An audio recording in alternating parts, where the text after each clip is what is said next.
turning point in Star Citizen's history. We have finally moved past the question of whether we can build an architecture to deliver a universe with incredible detail at massive scale, seamlessly and where thousands of people can all play together. Server meshing has been working pretty much flawlessly at scale for the past 9 months. It has brought a more populated and active verse with up to 700 players online and in the same space at once. It's greatly increased server performance and delivered a much more responsive player experience. I couldn't be prouder of the team. They delivered something no other online game does presently. There may be other games out there that claim large player counts or even the ability to mesh, but none do it at our detail, scale, and seamlessness. Of course, there will be continued improvements to server meshing and to Star Engine, but having moved past this last big technological hurdle has allowed us to finally focus on quality of life and stability improvements, something that has long been overdue. We're about to deliver our 9th patch in 10 months, with content that has brought Star Citizen storytelling into new and exciting directions. We pushed more than 24 features and more than 2,000 bug fixes. And while there is still a long way to go, the game has gotten more stable, performant, and fun as a result. We see this in player metrics. More of you play every day. The daily average users is up 45% from last year, and your playtime is up 15%. So more people venture out into the verse and stay there longer than ever before. And through all that, we've told the dual stories of the Frontier Fighters Assault on Pyro and the moral compromises being made to combat the regen crisis. Now, as those stories come to a rest for the time being, it's time to look forward to the next chapter of Star Citizen, where the instability in Pyro and the callous actions of some pave the way to new adventures, new locations, and new threats. Last year, we announced our next star system would be Nyx, home to the People's Alliance of Levski and bordering the Vandal threat. Today, we're proud to share that your adventures in Nyx begin not next year, but next month, when Star Citizen's third system comes online in Alpha 4.4. 2 new systems in 1 year. That's only possible because of the tireless work of our development teams, server meshing accelerating what's possible, the support teams behind the scenes, and most importantly, all of you. Now, I do miss that we're not all together under one roof this year, but in many ways, we're more connected than ever. Across the globe, many of you are gathering at watch parties, 9 of them with our developers in attendance, and countless others springing up in communities everywhere, and all happening simultaneously today. So even if we're separated by oceans and continents, we're bound together by the same passion for space, for discovery, and for this incredible universe we're building together. Whether you're at home or alongside your crew at a watch party, grab a drink, sit back, and let us take you inside our up-and-coming plans for the next year of Star Citizen.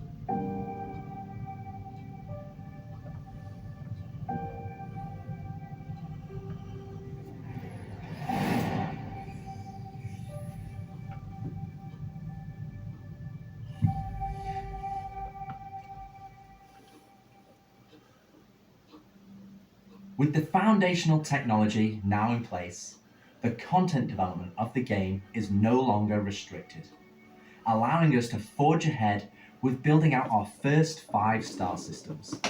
Nyx will see the much-loved Levski landing zone added back to the verse, while also bringing you one of its most iconic landmarks, the Glacier Dome. Here, you'll experience a new combined arms operation that will introduce new factions and new adventures for you to discover. With this edition of our 3rd star system, we're also going to do something that's at the heart of the entire Star Citizen experience, and that is to build it right in front of you.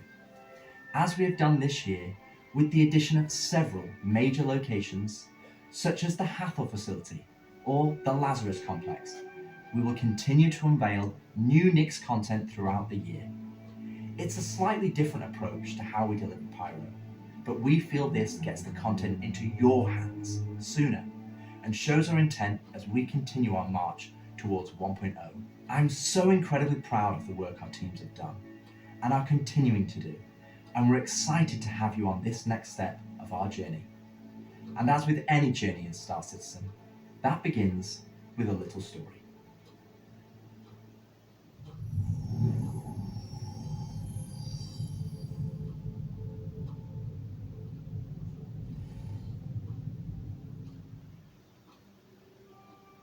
In 2025, we introduced two major storylines spanning multiple patches, creating a living backbone for adventure across the universe. The first was Pyro Must Burn.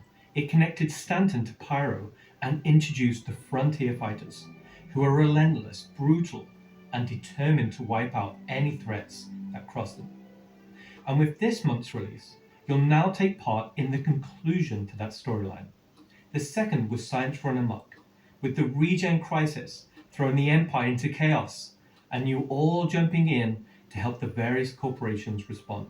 Through that journey, we pulled back the curtain on ASD and its shady practices, uncovering long-forgotten Onyx facilities, and met new characters like Dr. Logan Yorin and Detective Arkham Mella of the Hokro Agency. And just like the Pyro Must Burn storyline carried us into a new system, Science Run Amok is now setting the stage for Nyx, the next step in the larger story we're telling on the road to 1.0. As this new chapter of Star Citizen begins, let's hear from just a few of the team members working to bring this next era of our universe to life.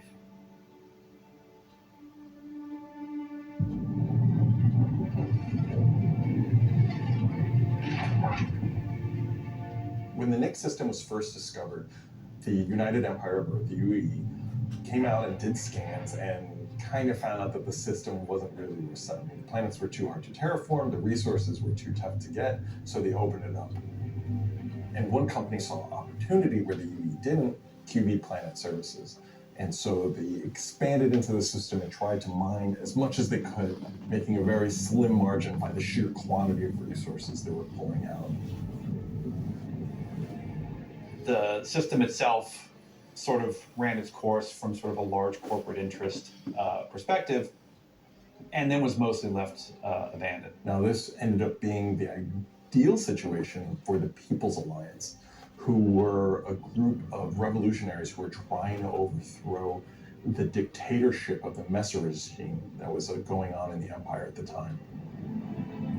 So they went to the Nyx system and established what became known as Levski. They wanted to make it everything that the UEE wasn't at this time. They set up what they saw as their ideal society, where everyone's voices would be heard, where everyone would be equal. But they've fallen onto hard times. So Nyx today is kind of at an interesting point in its history. Now that the UEE has kind of transformed itself into a democratic society, what is their role? What are the People's Alliance rebelling against? And they still see the Empire as being inherently unfair. They see their role as still trying to create a free and fair society. But on the other hand, they have more problems than ever. And there's new threats lurking around every corner. And they have to ask, are they prepared to handle that? Or do they need to turn to the UEE for help?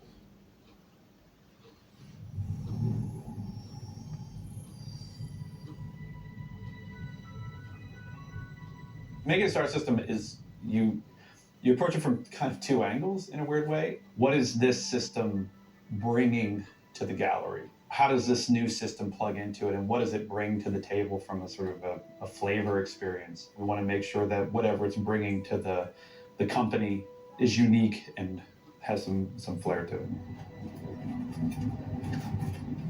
So the Nyx system is a remote system where people want to go and live free outside of the pressure and influence of the UEE. It's a remote and rugged system with a lot of hostility coming from the ever-present threat of Vandal. It's kind of like a frontier-esque thing. It's not lawless like Pyro, it's just kind of out there. Pyro's more like a Mad Max wasteland, and Nyx is more like Silverado or like Deadwood, right? It's kind of like a smaller scope. The emptiness and the loneliness is the defining factor. You're still going to find gangs, you're still going to find hostile presences, but it's where people go if they want to live off the grid. The People's Alliance is the main peacekeeping force in Nix. They were unhappy with the direction that the Empire was going under the Messers. They got out. They said, we're just going to start from scratch, build our own society, but build it the way that we think it needs to be built. They're not perfect. They're just people, but they're doing their best. They want to help keep Nix safe and make it prosper. They are trying to do the best that they can, but are faced with the realities of dealing with people, which is tricky. The Pyro star is quite a warm star. Stanton star is quite neutral. And the Nix is a little bit cooler. The system has a star, and it has this dark, really, really dense gas, sort of nebulous cloud. And it has points of light scattered around it, and those points of light in this gas cloud is really, really hazy.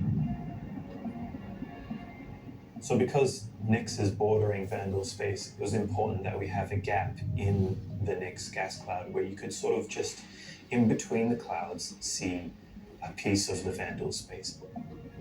It feels so close that it's even like protruding some red light.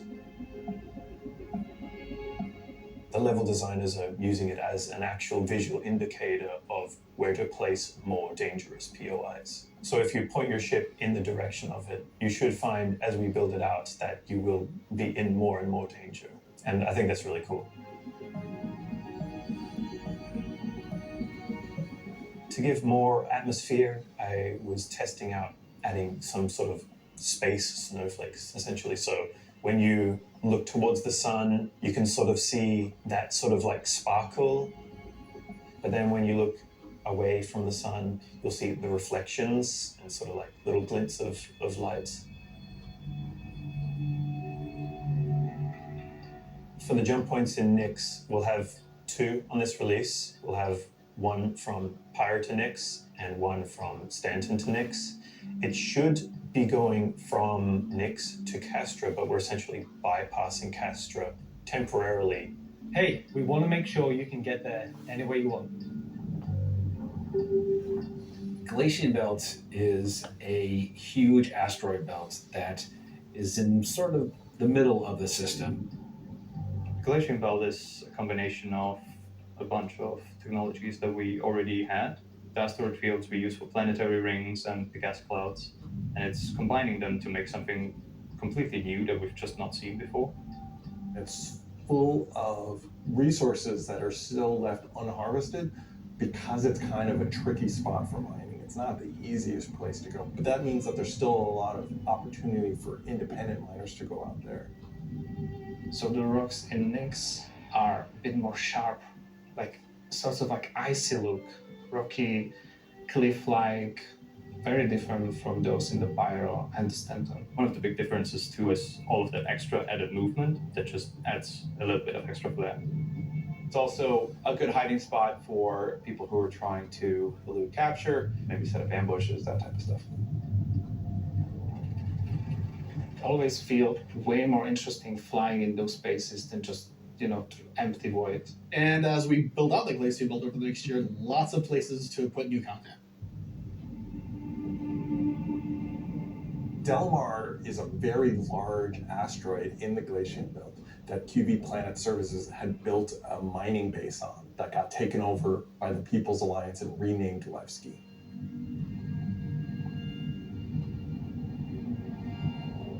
Levski is our first and biggest social outpost for Nix. It's kind of like the place where you stop before you do your panning. So it's kind of a San Francisco before you go out to the gold rush. It's going to be the central hub for trade and hauling and all of the commerce within Nix and also from Nix to other systems. But it does have a CD underlayer too. Over the years, sorts of improving the generation method of those asteroids to culminate towards this specific point to make large, explorable location. When you fly towards Levski, you see this huge gas ring around it, scattered small, mid-sized pieces of the asteroids. Levski is immediately apparently unique by the fact that it's a facility clamped onto the side of an asteroid. The breathtaking views of looking into the belt instantly gives it a unique charm and flavor. As you approach, you'll initially see a very dramatic borehole that goes all the way through the asteroid. You'll also see, growing out from there and alongside Nevsky, there will be landing pads along what I'd call the spine. Lots of industrial pipes and transport systems to bring out the refined mining materials when it was a mining station. Before we were using an actual planet, so we had all of the space available to place all of these structures. But now it kind of meant that we had to create an asteroid which has the appropriate size to.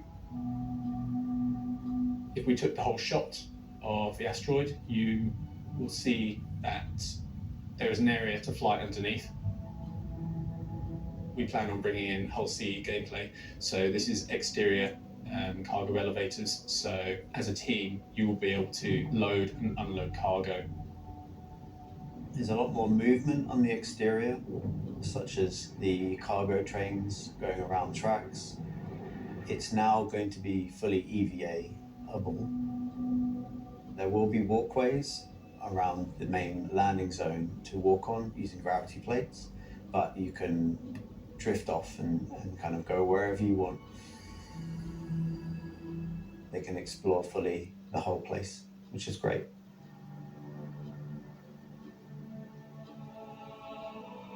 Unlike the majority of anarchists living in Pyro, there are people here in Nix that care. It's not a downtrodden or derelict, dilapidated location.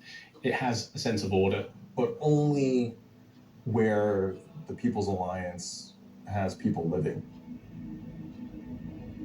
We've had Levski before, and we've updated it quite substantially to be more in line with the newer features that have been put in since, but also visually. And there's been a lot of quality of life fixes that we've wanted to add and bring up to like a good standard for a landing zone.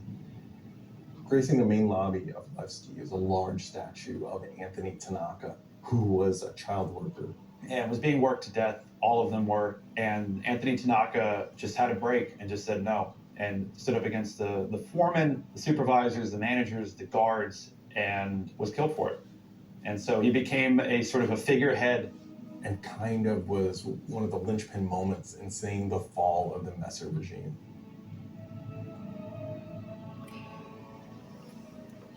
So if you take the elevator up to the top deck, you'll see the top view and the cargo area as well. So you can go through the cargo shop. You've got your normal kind of cargo needs. You'll have ability to trade and buy your tractor beam and other gear that you need. So if you were to die in the Nix system, then one of the places you might come out from is the hospital in Levski, which is called the Mercy Hospital. So Mercy Hospital is just basically, it's a local med station for all the residents of Levski, anybody traveling through the system. Again, they're trying to provide as good medical help for people as they can.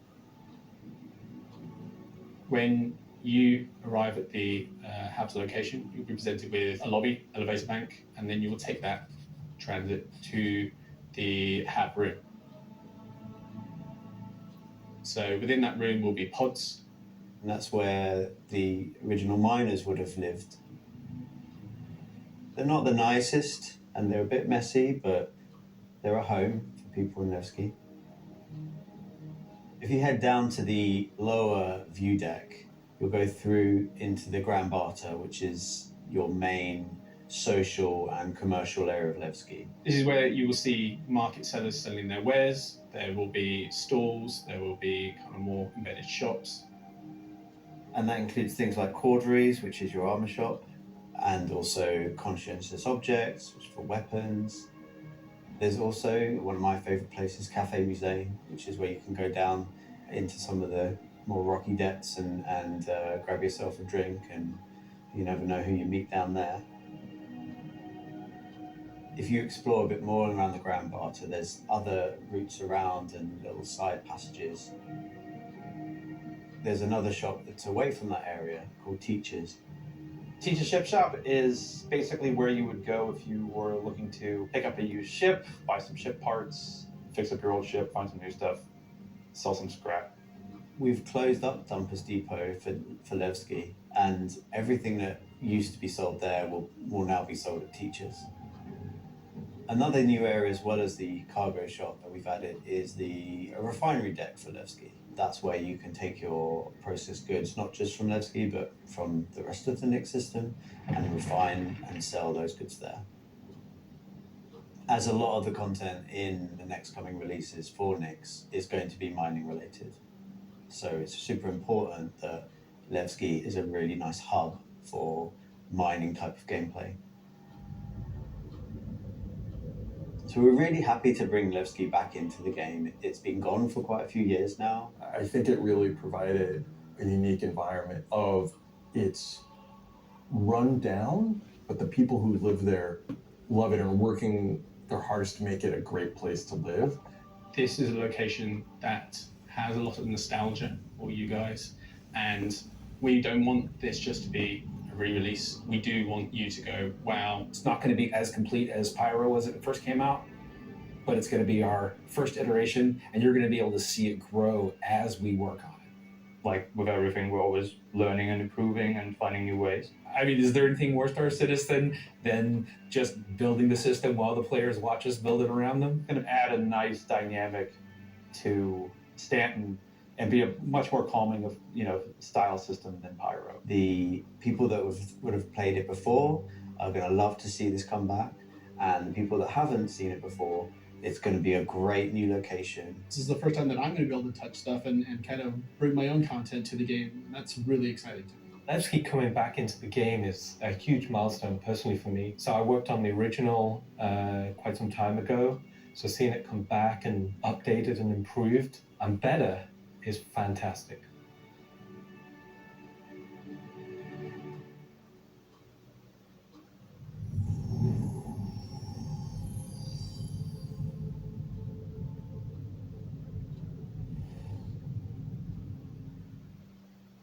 So we've talked about Levski, we've talked about the Glacian Belt, but you're probably asking yourself, what's the new gameplay activity we're going to be doing? So let's find out. Welcome to Nix is your first experience in a new space station in a new solar system. It's a mystery to be solved. There's things for the player to explore and look into. There's going to be some twists and turns, of course, some combat, and if you're lucky enough to survive, maybe some good rewards. This is basically a continuation of kind of our ASD storyline. So in the closing out what we had called our sort of science run amok storyline, we had revealed that ASD had been procuring sort of very black market illegal stuff in order to conduct their experiments. So this mission is basically going to be continuing on that trail. So the Navy has learned that illegal tech is being sold in the UAE, and they're hiring Intersect to investigate. Intersect Defense Solutions is the leading military defense contractor in the UAE. So the Navy contracts with them a lot for doing various kind of military operations that they don't want to handle themselves. We didn't want players to be working directly for the Navy. The Navy just doesn't call up random citizens and ask like, hey, if you're free, can you fly a helicopter? I guess as a player, when you can think about like, oh, where am I going to be doing missions that are capital ship battles or large fleet scale stuff or military operations, that's all going to come from Intersect Defense Solutions. Intersect have discovered the source of the illegal tech is in the Nix system and an old abandoned QV Planet Services logistics station that's come back online. So they want the players to figure out what's going on. So when you come out of Quantum and you start your approach vector to the objective, you'll be weaving through asteroids, going through the Glacian Belt, and slowly the station will reveal itself. Now this is an old QV logistics station. It's pretty beat up, it's pretty derelict, but there's some points of interest that you'll spot as you go through. So the station itself shares design cues from old Pan Am stations found in Pyro. This architectural design found its way over to the Nix system as the system was being established. But you'll also see some additional design cues that QV planetary services were adding, so it's a nice transition architectural point. It's fairly skeletal in design. You'll see logistics yards and cargo yards, but also facilities pinned inside the asteroid, creating this network of facilities. You'll notice there's a Polaris near the main hub. It's not a normal Polaris. It's damaged, it's broken. It's not a standard corporate Polaris. So at this point, you should be asking yourself, who does this belong to? Away from the Polaris, you'll see struts leading to asteroid bases. Now, these asteroid bases are locked, so you don't know exactly what's inside just yet. But all of this comes together to form the playground for the mission to take place. So not only is this facility unabandoned, but it's also under attack from a surprising but familiar foe.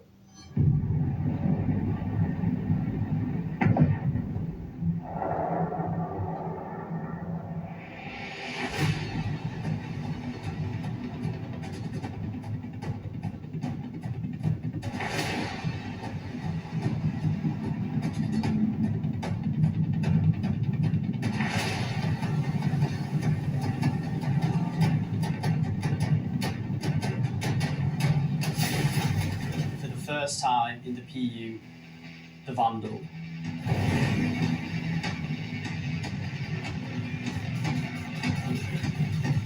So the Vandal are a nomadic, very, very, very violent spacefaring race. They've been striking out against outposts and such in the Nix system. They don't really know what they want, don't know why they're doing it, but it seems like whoever's running the station is really pissed them off. Vandal raiding parties have been arriving in the system, and they're unaffiliated to any clan. There's small groups coming in and picking at them.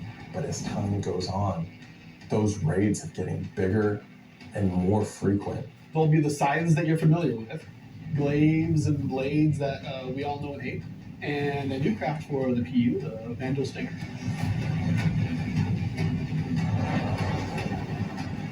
You will be contacted by some civilians on arrival asking you for help. So at this point, you have a choice. You can either bug out, mission over, or join the fight.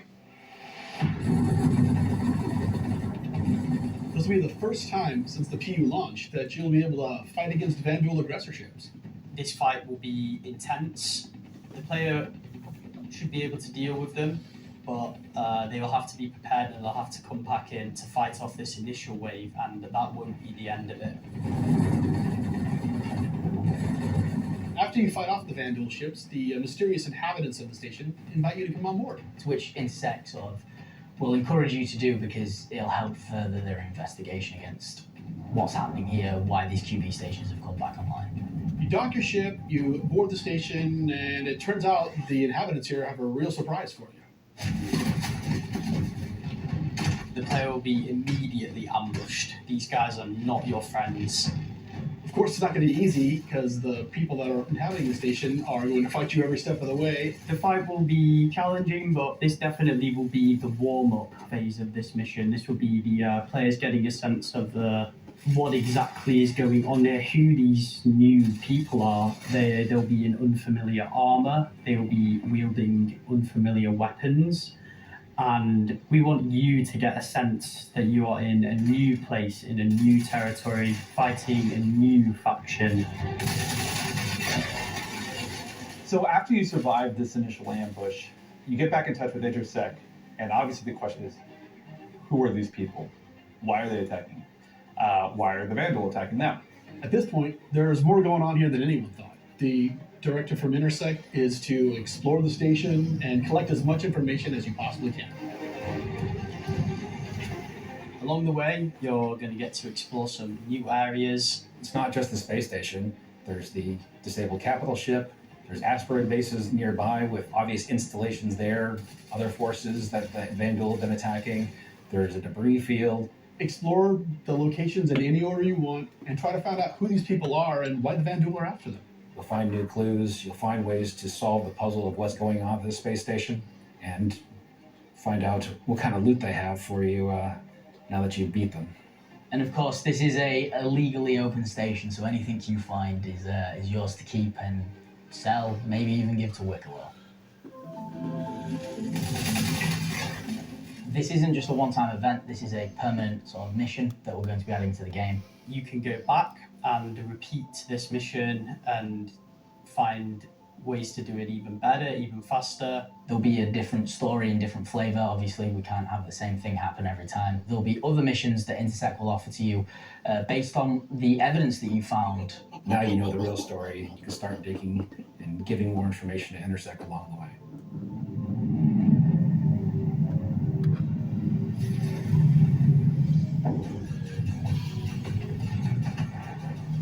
I'm super excited to finally see the Van Duel in the PU. I'm excited to bring cool Van Duel ship combat to SC. Players in the PU will now get to face down these awesome ships and get a taste of like we already have it in Arena Commander where you get to fight the Vandal Swarm, and being able to do that in the PU is going to be, I think, a heck of a lot of fun.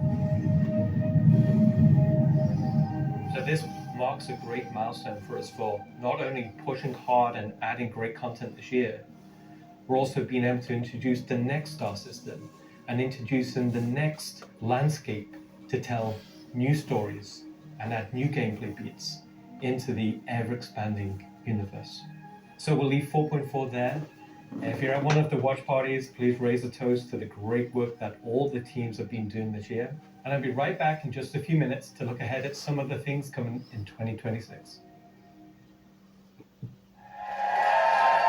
Hello, everyone, and welcome to the Voyager Bar in beautiful scenic Orison, where the staff of Cloud Imperium Games Manchester has gathered for their very own CitizenCon Direct watch party. As the dozens of such events happening at locations around the world, we've gathered today to watch this sneak peek at just a little of what the next year of Star Citizen has in store for everyone. Oh, that was really good, everybody. I'm Jared Huckabee, your host for the festivities and for the show today, and let me tell you, it's not a joke, it's not a gag. Next week, we're hitting our 9th patch in 10 months, and then in November, we're going to finish out the year strong with the long-awaited arrival of the Nyx system. And in case you missed it, because you were chatting with friends, it's not the lawless wasteland of Pyro many folks have been speculating, but an independent system with its own set of rules and laws and multiple ways to get there. It's an exciting time for everyone at Cloud Imperium Games because, as the architects of our persistent universe said at the start of the show, the foundational tech that we've been building for so many years has now unlocked us to bring more to Star Citizen than ever before as we continue our journey towards 1.0. Now, before we continue with the show, let's get a few housekeeping tasks out of the way. First, we're simulcast on YouTube and Twitch. So if you want the keen communities of Twitch or the 4K ultra high resolution of YouTube, you have your choice. Second, throughout the broadcast today, we want to see and hear what you have to say along the way, and you can tell us on social media by using #CitizenCon. We're especially interested to see any photos from those watch parties that are happening across the globe, and we're going to find some way to bring a few of them into the broadcast later in the program. Third, we've also had a CitizenCon contest going for people to create their very own slice of life in the PU videos, and we played the winning entries during our pre-show countdown. The offerings were super varied. The idea was to work with a team to show the life of a miner or a hauler or a bounty hunter or whatever. But one guy just said, I'm going to make a video about how awesome I am. And I respect that. So shout out Nocturnal Revenant. I don't remember if you were one of the winners getting an L21 Wolf from Kruger for their efforts, but you won the coveted Disco Lando Complete Narcissist Award. Good job. And to all the winners, I'm sure someone will either be in touch with you about your wolves or they'll just show up on your accounts. I really don't know how that process works. Probably would have been good to find out before the show, huh? He's so afraid. Either way, if you missed the pre-show and are curious if you won, you can check the replay after we're done here today. All right. I just realized that my bosses, Chris and Sandy, are sitting in a movie theater watch party in Switzerland right now. A completely captive audience. So real behind the scenes here. This is especially torturous for Chris right now because he's super excited about the next segment we've got coming up. Aren't you, Chris? And you just sat there right now, forced to watch and listen to anything I say. Do either of you regret that decision so long ago? All right, so I've probably pushed my luck enough. Let's get to the next thing. When Nix arrives next month, it'll have Levski, the Glacium Belt, and the new Welcome to Nix operation we just discussed. But throughout 2026, we'll also continue to build the star system out with new features and new technologies that will not only set Nix apart and give it a unique identity from its sibling star systems, but continue to set Star Citizen apart from other video games altogether. Now at this point, if you're running one of the watch parties, you're going to want to crank your speakers up for some brand new music from the maestro Pedro himself, and let's take a look at some of what the next year has to offer for the Nix system.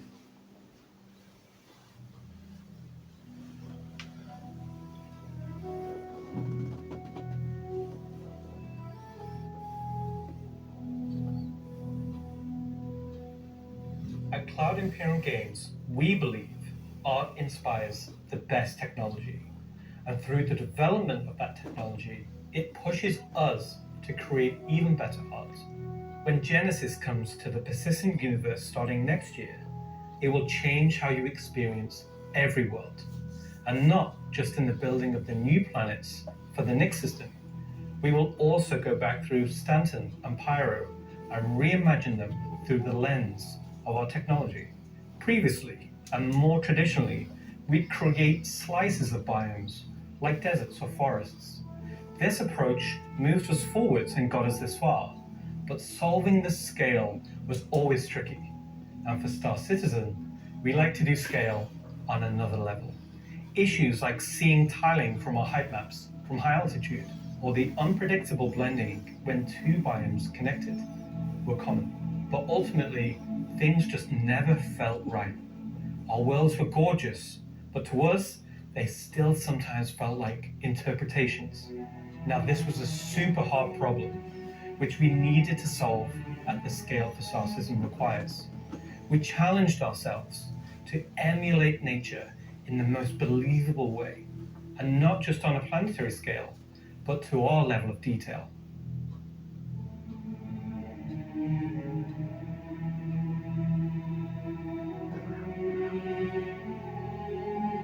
With Genesis, we've made a complete paradigm shift to how we do things.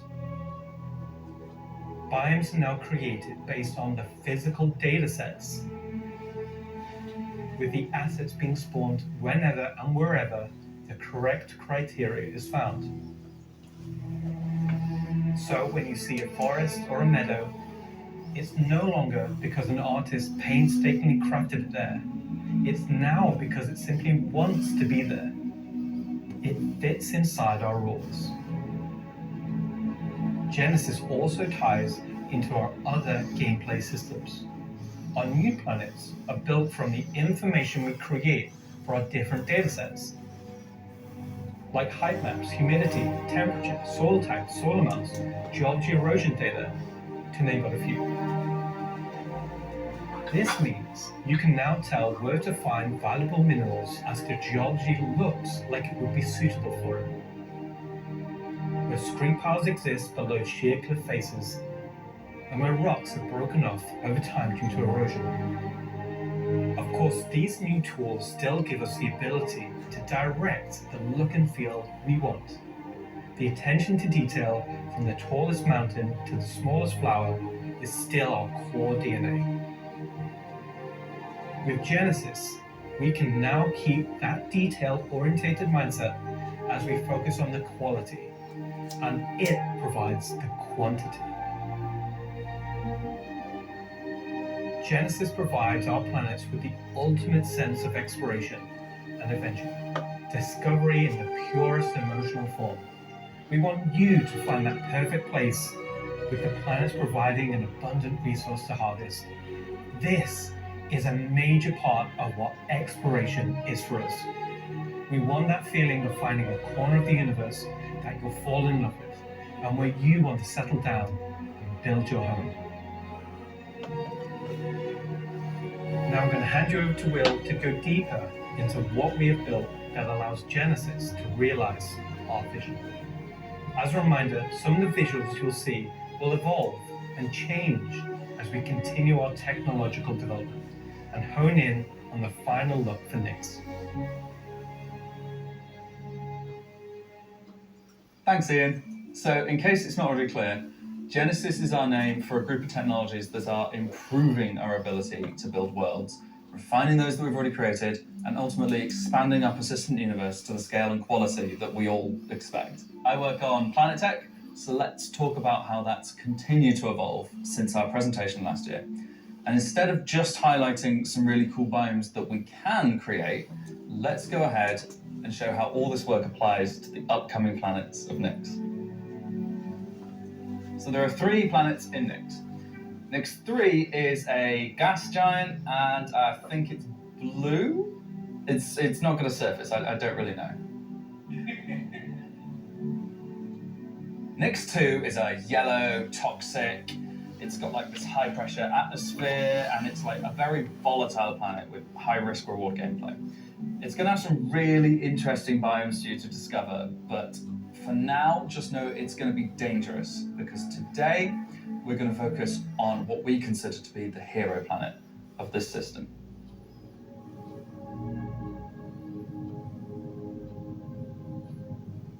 Nyx 1 has got a rugged, remote beauty. It's got a diverse set of biomes, from weathered rocky mountain ranges to vast sweeping forests and grasslands, and from damp expansive wetlands to claustrophobic festering swamps. These core biome concepts give us a fantastic platform to hone our technology, in some cases because the current tech couldn't do them at all, or because we want to completely step up our game for them. So, let's approach this planet in much the same way that you, the player, will, from orbit.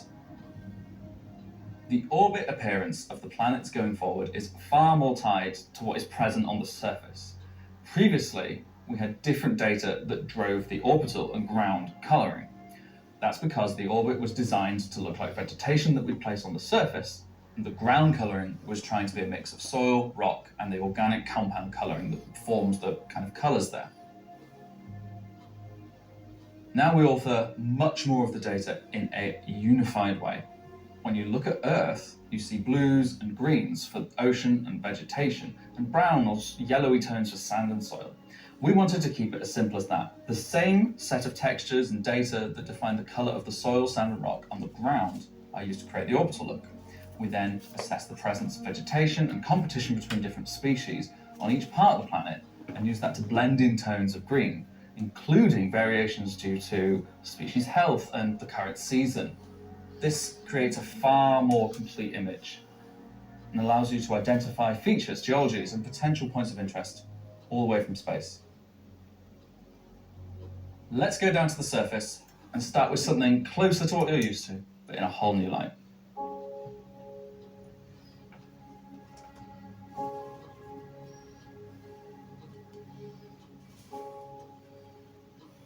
When we approached the surface of the planet, we wanted to start by focusing on just the soil and rock.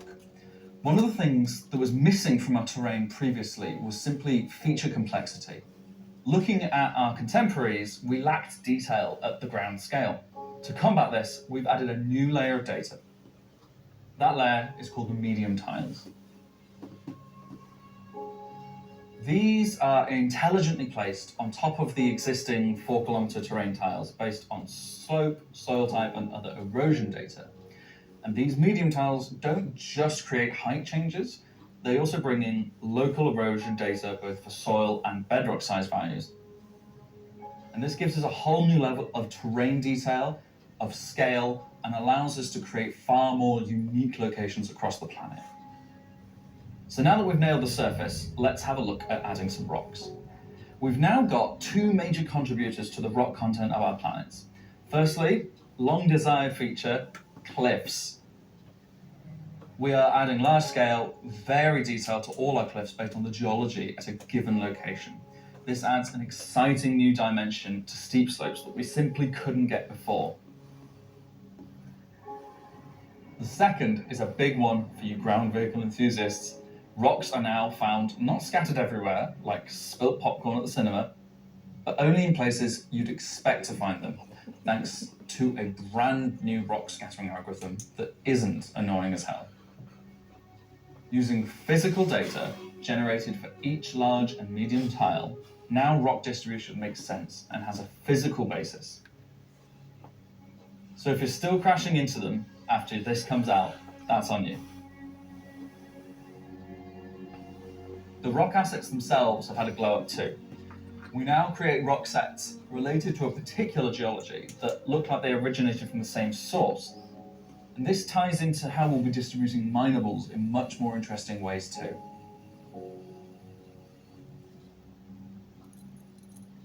So now that our base terrain and rock scattering looks good, let's add some vegetations and explore some additional biomes.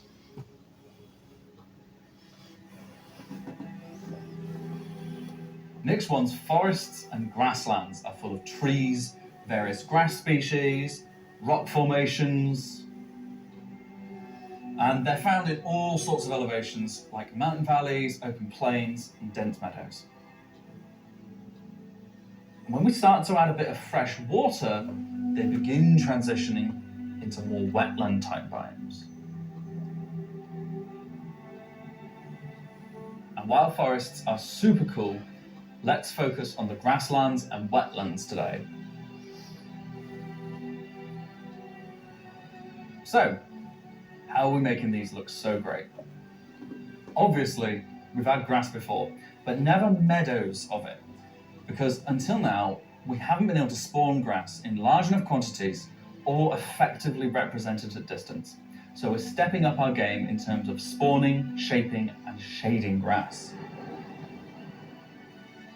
With Genesis, we now leverage GPU spawning to create vast quantities of assets across all biomes, whether it be dense meadows or more complex collections of ground cover like you can see in these wetlands. We are also able to fit our grass tiles to the ground by conforming them to the unique terrain underneath. Now we can finally cover complex terrain shapes with grass and ground cover assets, and as a result they are now gravity aligned, meaning each blade is oriented as you'd expect and not sticking out like before.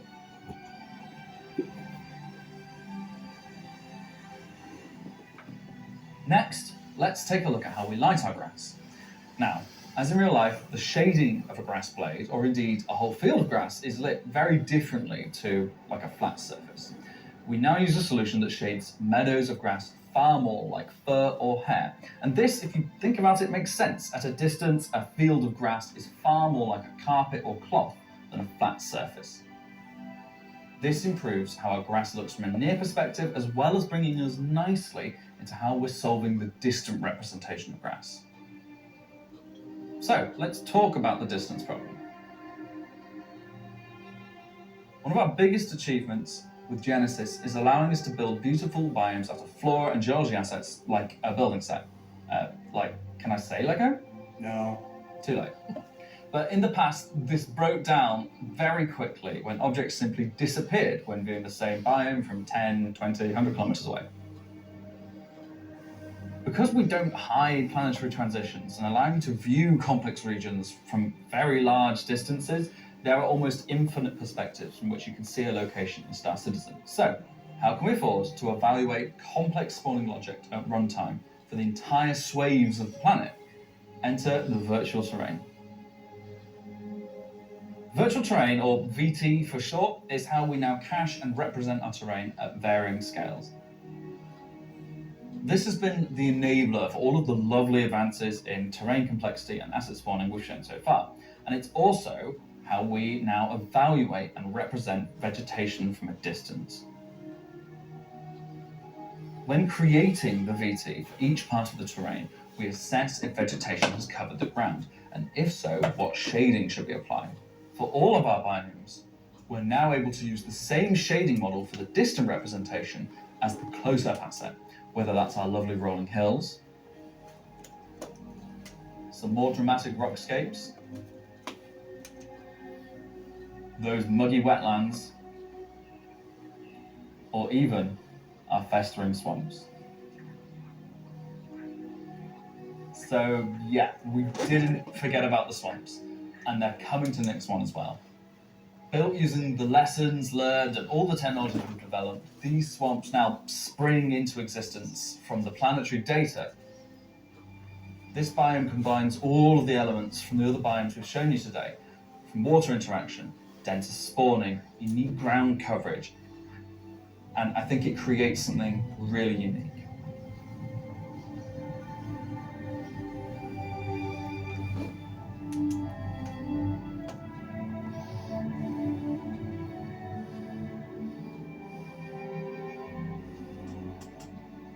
Anyway, that's our update on the Planet Tech portion of Genesis and how we're using it right now to sculpt the identity of Nix1. And I hope you're as excited as we are to explore this and everything we haven't shared yet next year. As you can see, Genesis is now inspiring everyone here to create planets of the quality and believability we've always strived for. A meeting of technology and art that I truly believe will set our worlds apart from anything we've done before. And with that said, let's move on to a little travel between systems, literally.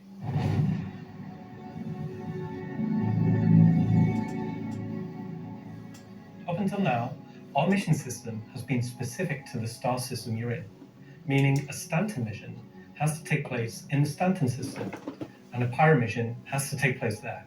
We've never been able to link these together, but with the introduction of our third star system, it's time for this to change. And that begins with the introduction of interstellar cargo. What are you talking about today? System-to-system hauling missions. Hauling is back. No one said hauling was gone. He doesn't even play the game. These are exactly what they say on the tin. Missions where you're going to start in, say, Stanton and end in Nix, taking various volumes of cargo between the stations. So there'll be high volumes of cargo that kind of fulfill the purpose for the Hull C and the other series of Hull ships. And there'll be a few sort of more direct routes. So you might pick up some cargo from Ruin Station in Pyro and go through the jump point to Stanton and drop it off there at one of the Helios. So if you've never sort of experienced the jump point or going through it, these missions will require you to.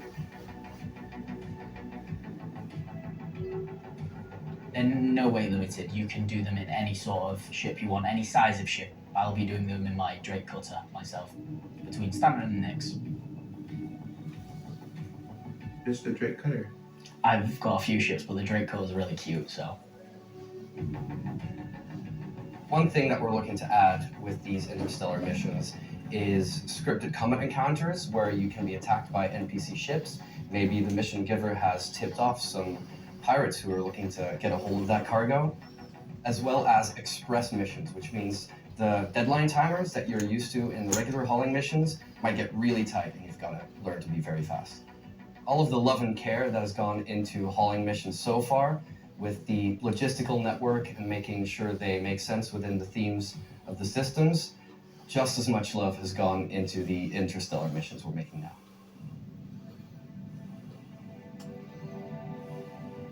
At the start of the show, we said we was going to build out the Nix system right in front of you after 4.4 launches next month. And while we want to keep as much of what we're doing behind closed doors, so you can discover it for yourself, in-game and on your own, we still are excited to share with you a brief look at one of our up-and-coming locations we're calling Rockcracker.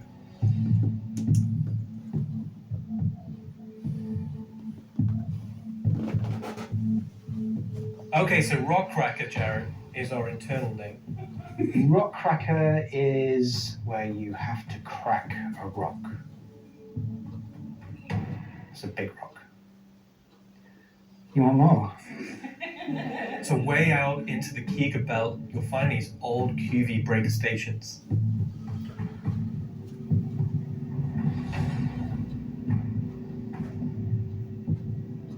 These were originally industrial facilities breaking apart large asteroids and mining them down.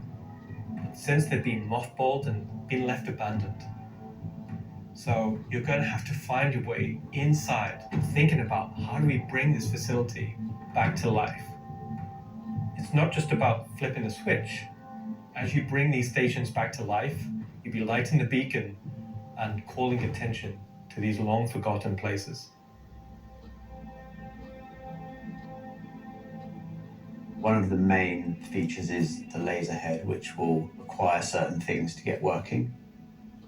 It's up to you and your friends to find how to get in. There'll be a variety of options. Whether you're discovering the bowels of the station and mining your way through long-forgotten tunnels, or you're going through the main laser entrance. Now, as you're traversing through the facility, you'll find the old engine room. Now, there may be ways to bring the facility back to life, kickstart the engines, and bring power to different parts of the facility. Maybe eventually bringing the laser back online and cracking some rocks. The secondary gameplay loop is FPS combat. You're not there by yourself. There may be squatters and outlaws in these stations trying to stop you from what you want to do.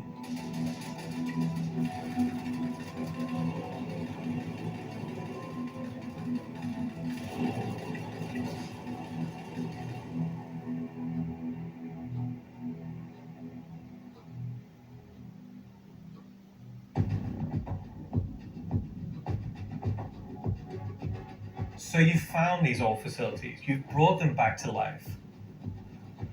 You've systematically brought power to various functions of the facility. You've activated the laser. You've fired the laser. You've broken apart the rock. And then you'll be able to fly your ship inside and see what's there. So you fly a ship into an asteroid. Yeah. You just get into your ship and fly in and start searching around and trying to find the pieces that you want to mine.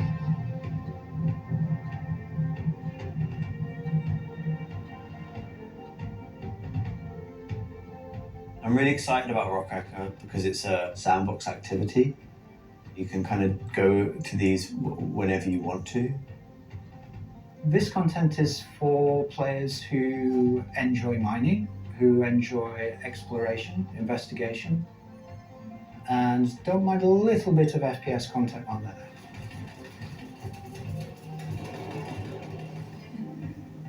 It will be very new experience compared to any other asteroids, because this one, kind of like Alan and mine, will crack open and show its secret. And one presumes you can make a decent amount of scratch. Asteroid that's big enough you fly your spaceship into it. It wouldn't be worth doing if you couldn't make a good amount of coin. Yeah. Making promises for the econ team. Yeah.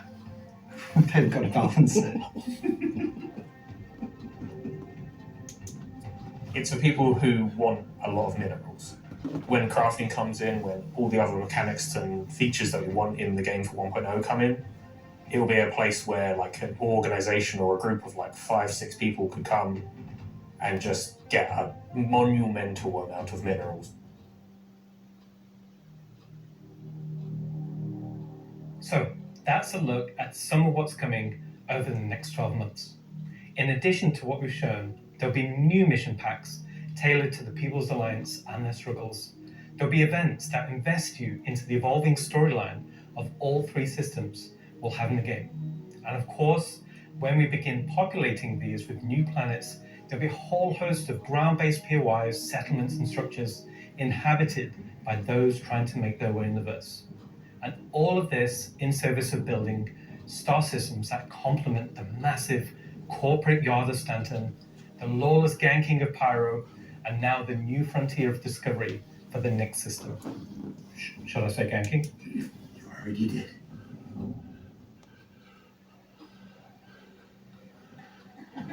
Good job, everyone.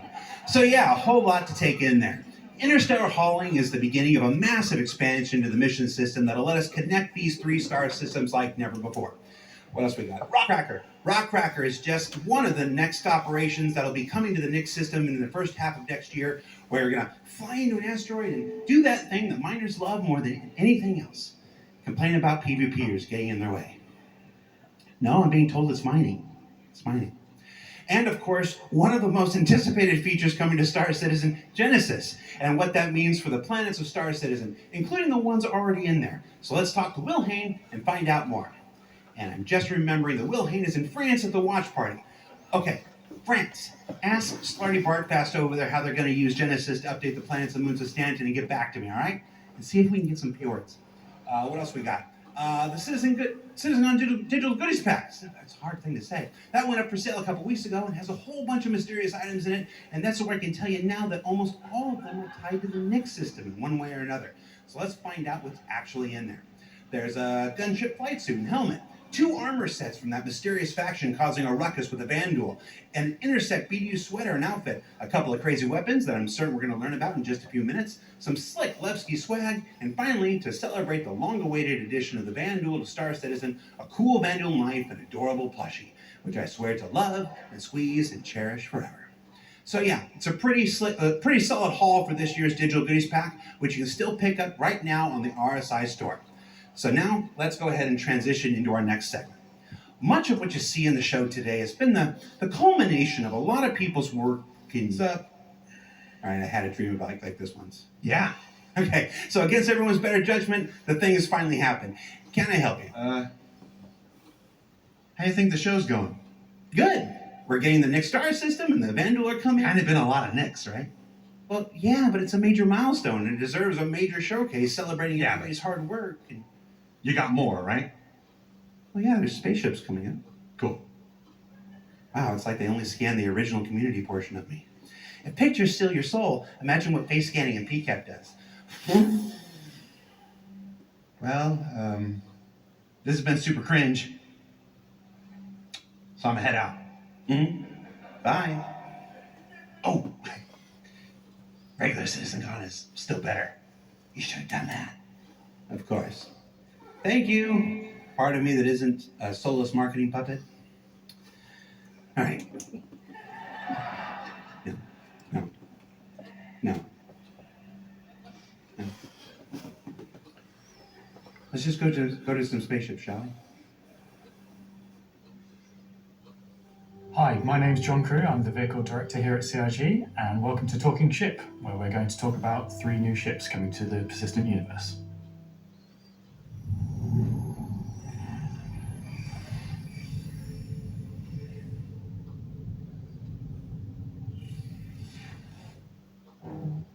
The last year has been pretty hectic in terms of vehicle deliveries. I think we've delivered the most we've ever done in a 12-month period, and we've covered all the way from tiny little snubs all the way up to capital ships. We've kind of filled out a few little gaps. We've introduced some new ships by some old manufacturers. We had the Polaris come out, and obviously people have enjoyed playing with that. We snuck the Idris in without none of you expecting it for a while, and it's been a busy year. It's nice to start revisit some of the older catalogue and some of the bigger ships again.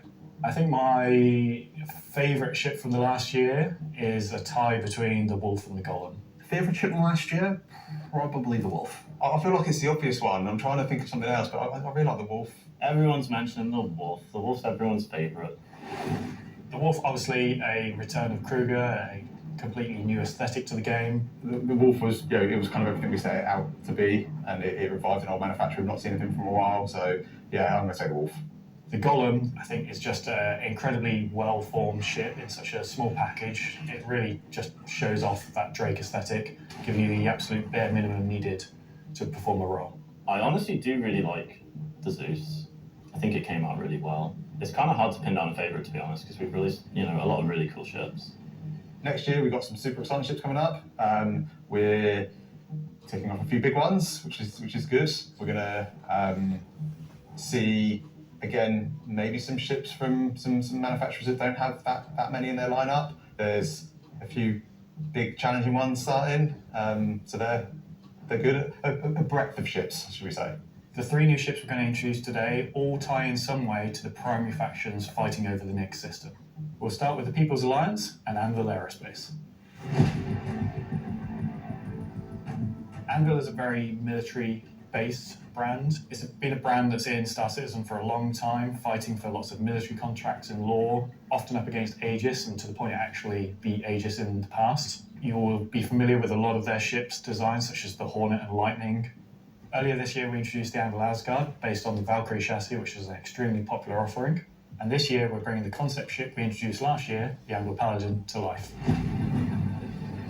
The Paladin is a gunship from Angle Aerospace designed to support ground operations. A gunship is a ship that's designed to stay in a sustained firefight while dealing a lot of damage, also taking damage. We don't have a lot of gunships in the game, the true dedicated gunships. They are quite a tricky archetype to control in game without being too powerful. It's designed with a lot of firepower and high armor and health, but very low maneuverability. It's multi-crew, it's just built purely for battle. It's got lots of armor, lots of guns, big guns. It's got a very similar squat kind of form to the Valkyrie. It kind of reminds me of, I guess, like a pit bull, obviously a very menacing silhouette. It looks quite forward-weighted in its stance. It feels like it's coming towards you even when it's just sat still, and I think that's something that helps with it feeling intimidating. If we swing round, following the ship round clockwise, what you'll then see is the first of the side turrets. If you notice the canopy, you'll see that there's a fairly thick space between where the glass is and the hull exterior. That's because it has deployable armour, which can come out and give you a little bit more cover while you're actually attacking the target head on. It's got these really nice kind of dual connected wings with the turrets out on the sides, just to try and get as much kind of range for those turrets as we can get. Which is controlled by one of the two remote stations underneath the bridge. If we come around to the rear, you'll see a rail.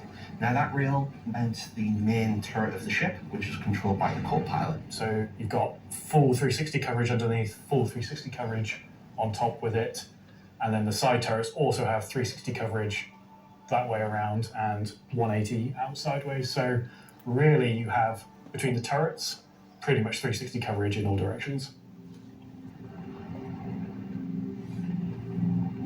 One of the unique things about the Paladin is all the turrets are remote and all the crew are located in this one central two-story room. A lot of our other gunships, the crew gets scattered across the ship, but with the Paladin, you're all sat together with a nice cool experience, so you can really feel like you're playing as a group. You've got the pilot, co-pilot up top, and you've got the gunners underneath, and I think that helps with the intention of what the ship does, because you've got this really nice kind of like gunner viewpoint down, kind of giving this lower coverage. We added a glass floor just to keep the two connected. I think that really helps with the feeling that you're all working together and communicating. That said, if you don't have the ability to fully crew a Paladin, you can still fly it and engage in combat solo. Obviously not as good as if you have a full crew, but you can't always guarantee your friends are going to be online.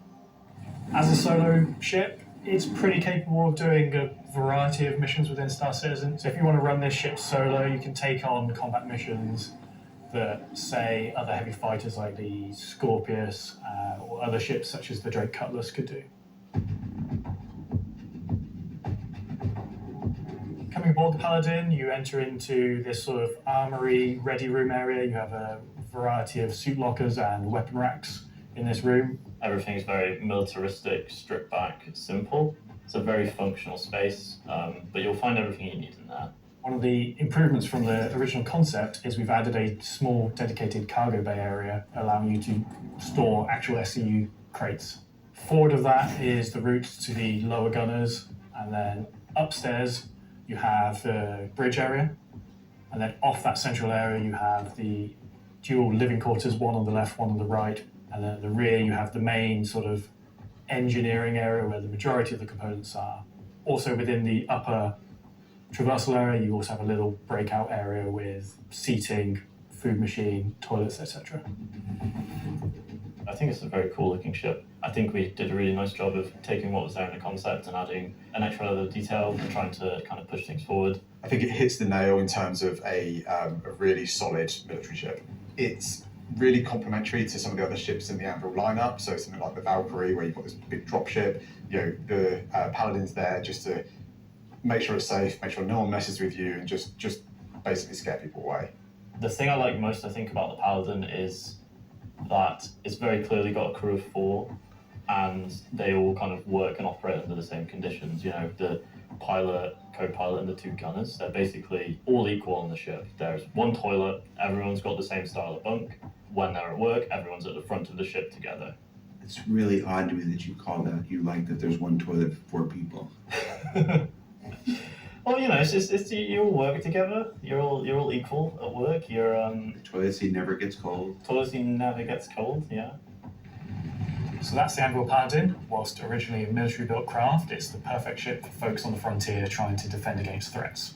And talking of threats, let's move to our next ship, a replica from Hesperia. Hesperia are a high-end manufacturer. They specialise in recreating exotic and particularly alien spacecraft. Effectively what they're doing is they're remanufacturing them, making them a little bit more suitable for kind of human flight. And the latest offering from Hesperia is the Vandal Stinger. The Vandal are big, scary space aliens. They're like 7 foot tall, evil war race that sort of take over, steal technology, absorb it, fuse it all together into their own needs. They are the relatively nasty aliens that you sometimes hear about and haven't seen much of yet. They also make really cool spaceships.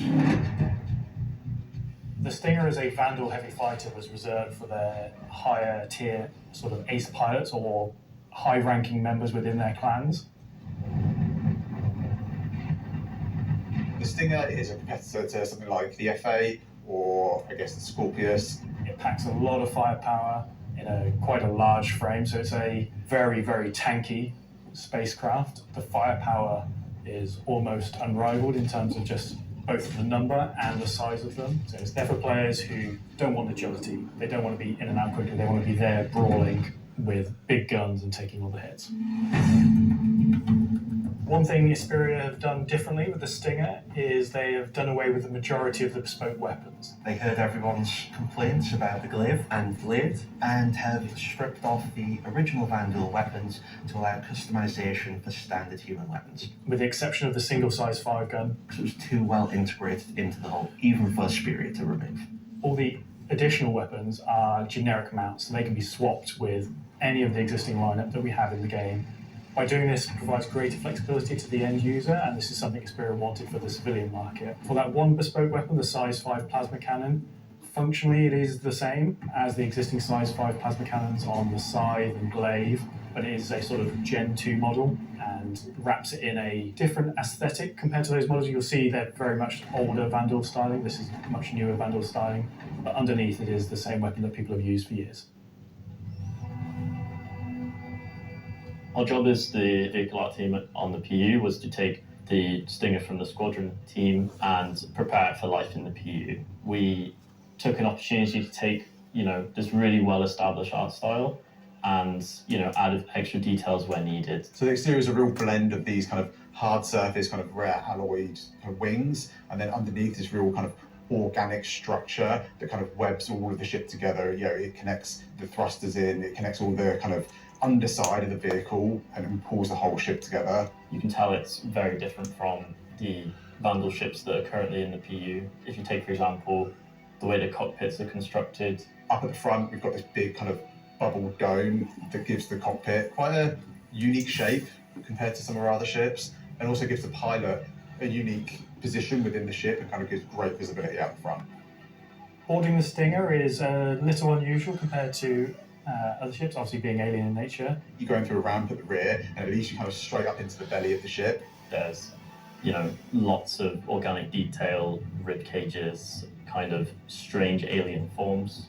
On entry of the cockpit, the seat kind of comes down towards you, and you kind of climb over the back of it a bit like a motorbike. You're basically riding into the cockpit. It feels very much like you're being carried inside the cockpit. Into the traditional prone flying pose that Vandal pilots use. Very happy with this thing. I think the team's done a really good job of making something that feels different, it feels alien, but it suits our lineup of ships and it suits our universe. I think the guys did a really good job of respecting the direction and vision from the original Stinger and Vandal ships and Squadron. We've tried to take a lot of inspiration from movies and other science fiction material, but I think it sits well within the Star Citizen universe. So we have the Paladin for the People's Alliance. We have the Stinger for people that really like Vandal and want to try and pretend to be them. But what about the other mysterious faction we have running around? So Gray Chowdhury got his start as he was working at a cargo center out in Odin. He started being able to get his hands on some stuff that other people couldn't, items that necessarily you couldn't find on a store shelf, but you wanted anyway. I think Gray is interested in, happy customers. Gray just sees themselves as a conduit to get these things in the hands of people who would appreciate them. And I think that his latest offering is really going to turn some heads.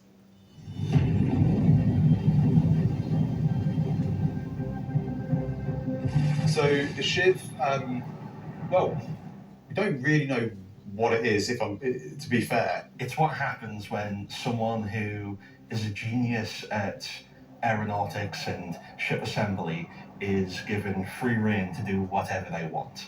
It's the best of whatever they can find lying around, put together to make something truly unique, wonderful, arguably beautiful, and just released out into the universe to see what happens.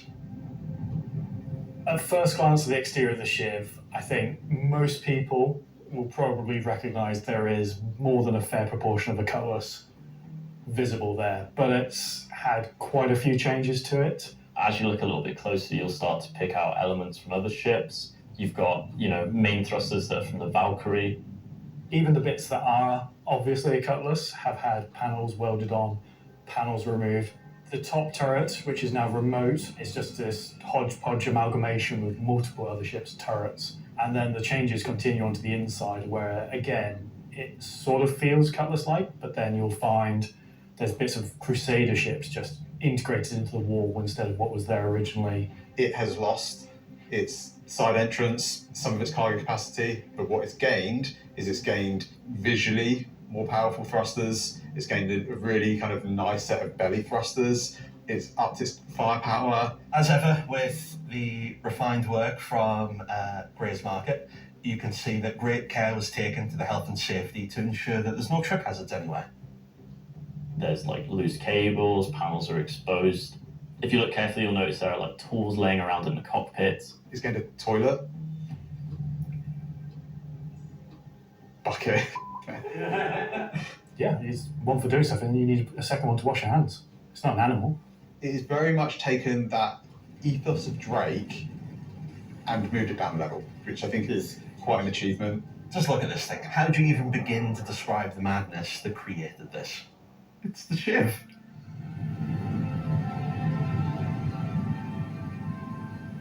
This is something new and different for Star Citizen. Where did it come from? I'm not going to answer that. Just nothing. Just no comment. Gray goes to places and talks to people. I mean, there are just many ways to find these things that, are they legitimate, manufacturers? No. Are they operating on the right side of the law? Maybe not, but, money's money. Does Gray have a motto, an ethos to live by? It probably comes down to, don't ask where I got it, don't ask how we got it. Don't worry about it. Just ask if you want to.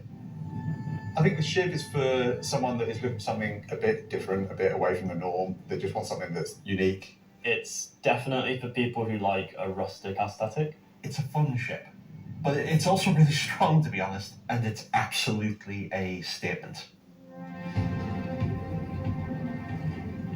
I'm happy with the 3 ship offerings. They are obviously very combat heavy. There's something we wouldn't normally release all at once, but honestly, all of them are a different statement and they're all cool.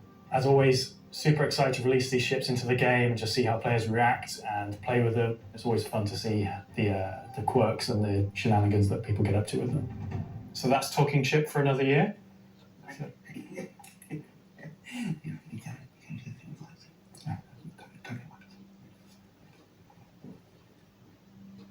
So I've just been informed that we have to do a bit of a timeshare agreement this year, so we have to throw it over to Alexei for Talking Weapons, which is an extremely original name.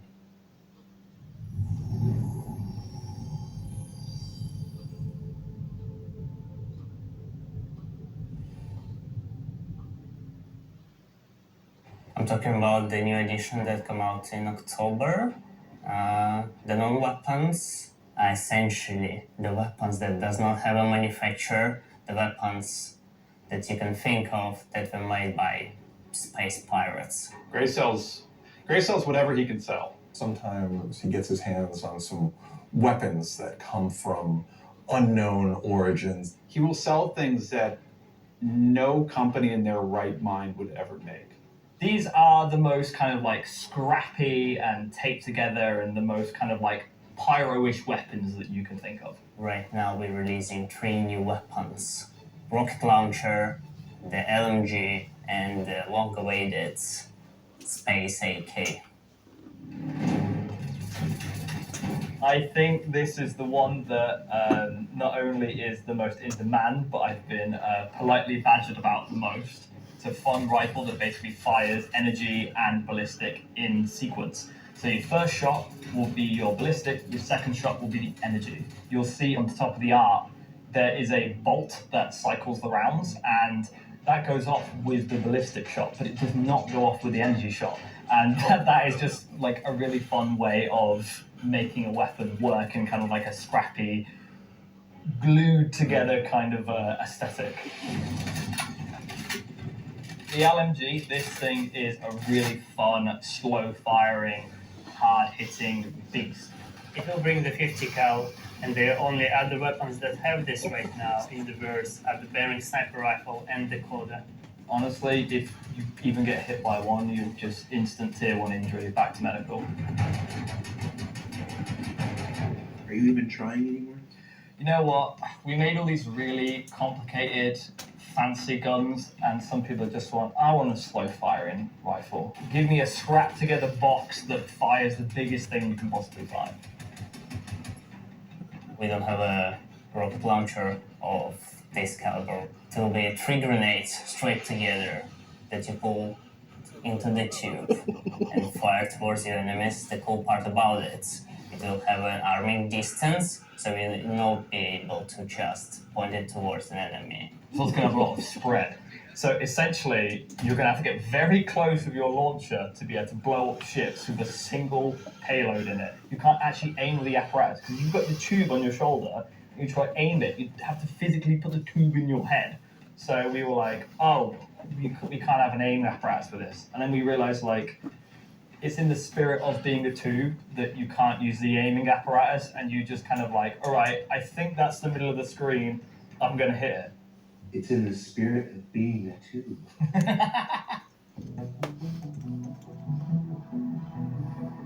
Are we going to talk about binoculars? Binoculars are really cool.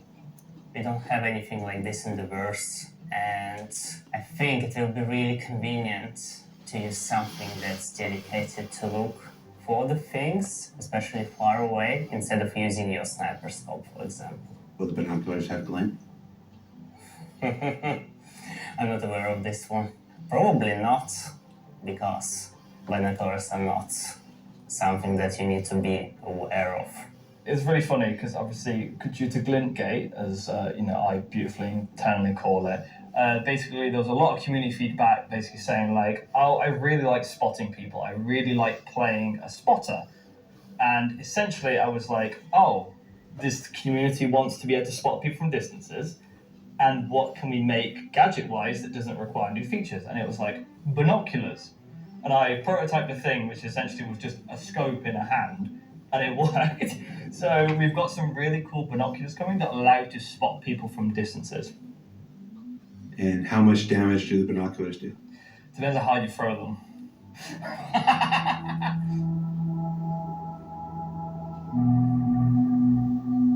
Thanks, Alexei and Zach. That's the end of this segment for this year. So that's talking ship and weapons, unless anyone else is going to come and tell me something else. It's been an exciting year, and I think the next year of ships is going to be even more exciting and expansive than this year.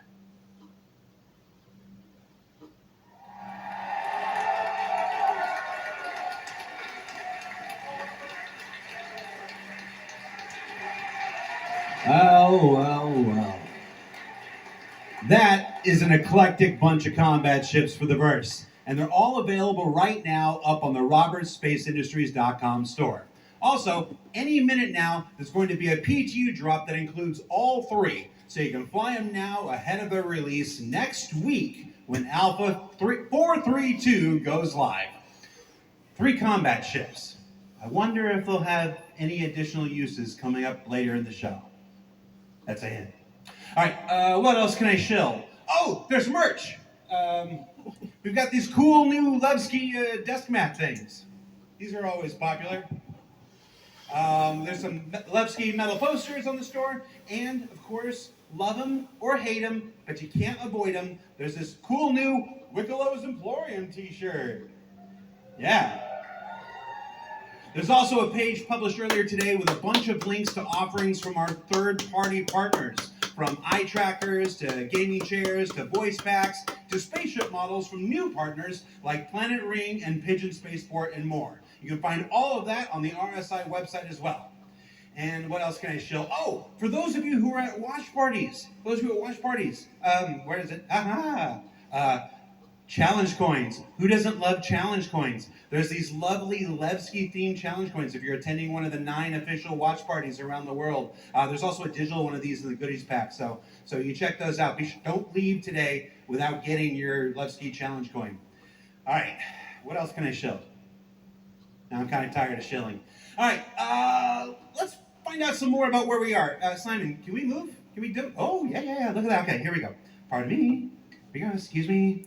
Hi. How you doing? Yeah, that's my best angle. I had to be careful. Last year I took 3 steps and tore a muscle. All right, so this is the 9th floor of CIG Manchester's Manchester office. That's This is the room where we have lunch every day, and if you get here early enough, croissants, if the weapons team hasn't stolen all of them. Over here, we got some cool mannequins representing different aspects of the game. You got the ever-present, Hurston security armor over here. That's really cool. You got your Duster's armor right here. You got this guy from a game that we're not talking about today. Marine armor, yeah, it's all pretty cool. And then when you come over here, got a nice little recreation area. There's some sim pits over there for people who need to test that kind of stuff. We got this cool Krigeri, Bengal carrier. Come over here, shoot it. Go down the nose here. Watch this. Very cool. I'm gonna go over here. Can you see me? Hi, Mom. All right. So yeah, and what are you doing, Richard Towler? All right. I thought John went to Washington, D.C. Let's see, what else we got? We got cool Voyager bar here. This is where we get all kinds of breakfast goodies, coffee, stuff like that. Hey, who remembers the big coffee controversy of 2016, where everybody took to Reddit and pondered the question, do devs deserve coffee? I do. You want to see what next year's big controversy is? Check this out. I'm gonna come over here. Do devs deserve coffee? Welcome to the Stargarita machine. Yeah. Do devs deserve frozen deliciousness? I don't know. Go to Reddit and let us know. All right, let's see. Let's go over here. Competition. Oh, competition winners. We have the list of competition winners. Can we put that on the screen? Yeah, sorry, competition winners. Remember the competition for the CitizenCon winners? The people made the videos, and we gave them a Kruger L21 Wolf. We actually have the names. They're behind me. Look.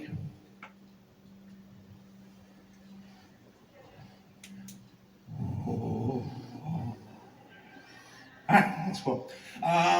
Also, everybody's got food. Do I have food here? Oh, somebody's supposed to save me pizza. All right, so we got. Oh, you guys saved me a lot of pizza.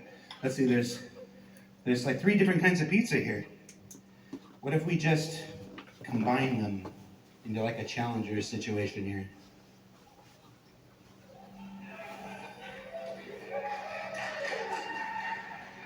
That's a CitizenCon throwback if you're not familiar with it. So I have now crafted my own pizza experience. And that is a terrible segue into our next segment. Gemma, Gemma, are you there? Yes, Jared. Can we fire up the FPS crafting segment while I try to chew this off camera? We sure can. Roll, BT.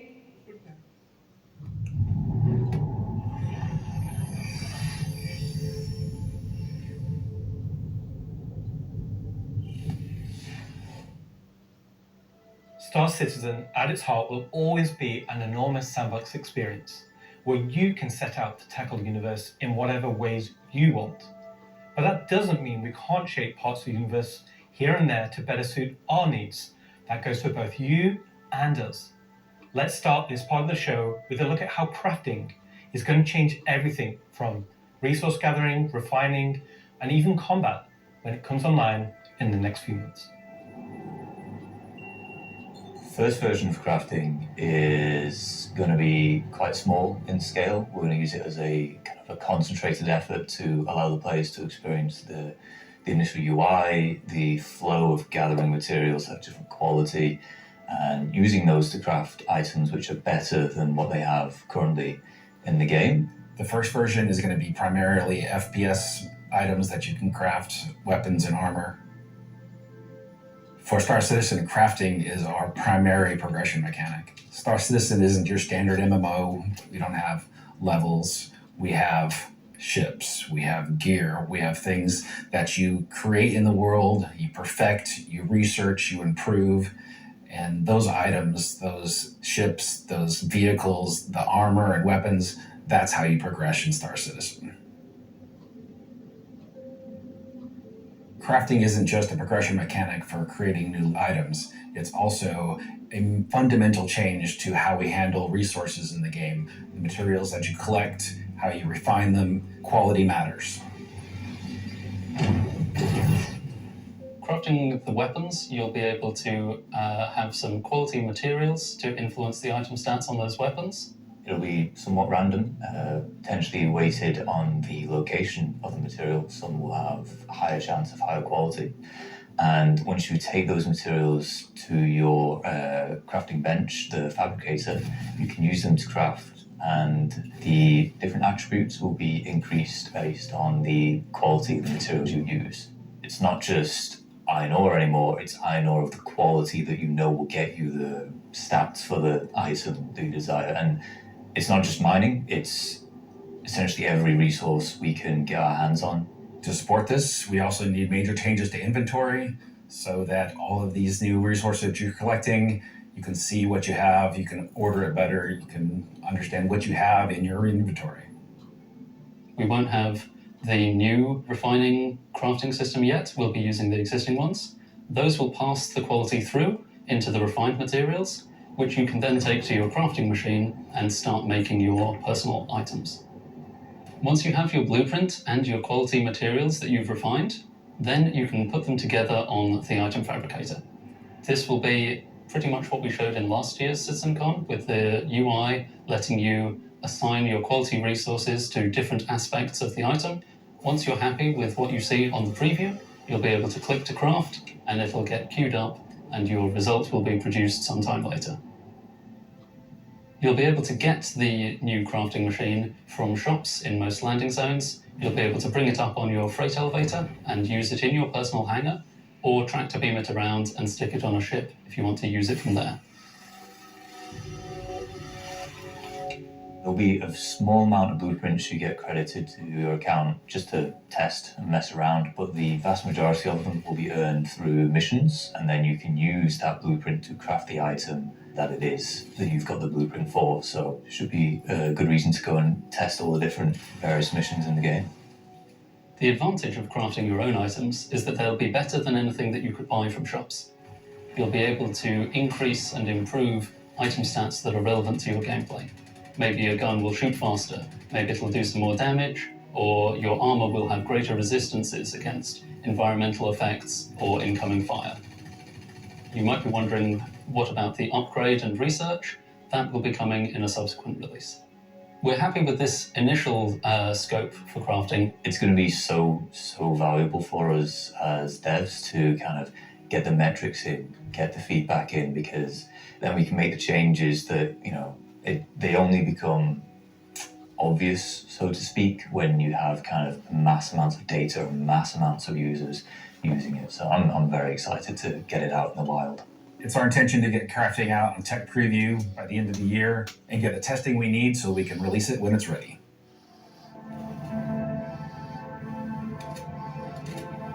So that's one way you'll be crafting your own experiences in the Star Citizen universe. But what about us? Where do we get to hone in and craft a bespoke experience here and there, specifically tailored to individual or small group play? Well, that's where instancing comes in. And I'm going to let Benji tell you a little bit more. We're bringing instancing to Star Citizen in 2026. Why are we doing it, and how will it work? So if you've played any content in 2025 in Star Citizen, you know that most of these areas were in actual PvP zones where other players could interfere. Instancing is a means to create an environment where designers can create tailored content that's tuned to a specific group size, but it is also protected from outside interference. It's not to say that we don't love PvP. I'm a PvP guy. PvP me, bro. But like most MMOs, a good balance between a dangerous overworld and a protected instances is needed. Right now, we don't have this ability, and this is something we really need in order to give you a sense of progression that is tailored and balanced to a tunable amount of groups, so the difficulty matches the group size. There's a beginning and an end. It doesn't mean that that doesn't fit in our overworld strategy, meaning getting to the instance is dangerous, exiting the instance is dangerous, or can be interfered with others. But at least when you're playing the content, we can actually make something that's curated for one experience. So before anybody says this is only a PvE thing, this technology can also be applied to unlock curated PvP experiences that are as seamless as the PvE ones. So it's not about one thing or the other, it's really about unlocking developers' ability to create curated content. So that said, how will it work? Instancing is really an evolution over static to dynamic meshing. We want your instances to be as seamless as your instance hangars, meaning that when you take an elevator, you exit the elevator, you're inside the instance.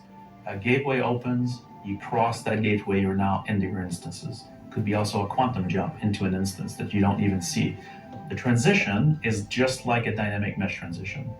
And so throughout the universe, we will be able to add these areas that are open or closed instances that allow you to join in either with a party and have a reserved instance for your party, or join in open instances that has a number of slots. And so some of those areas will be completely instanced on different servers. This allows us to leverage the compute power of the entire mesh.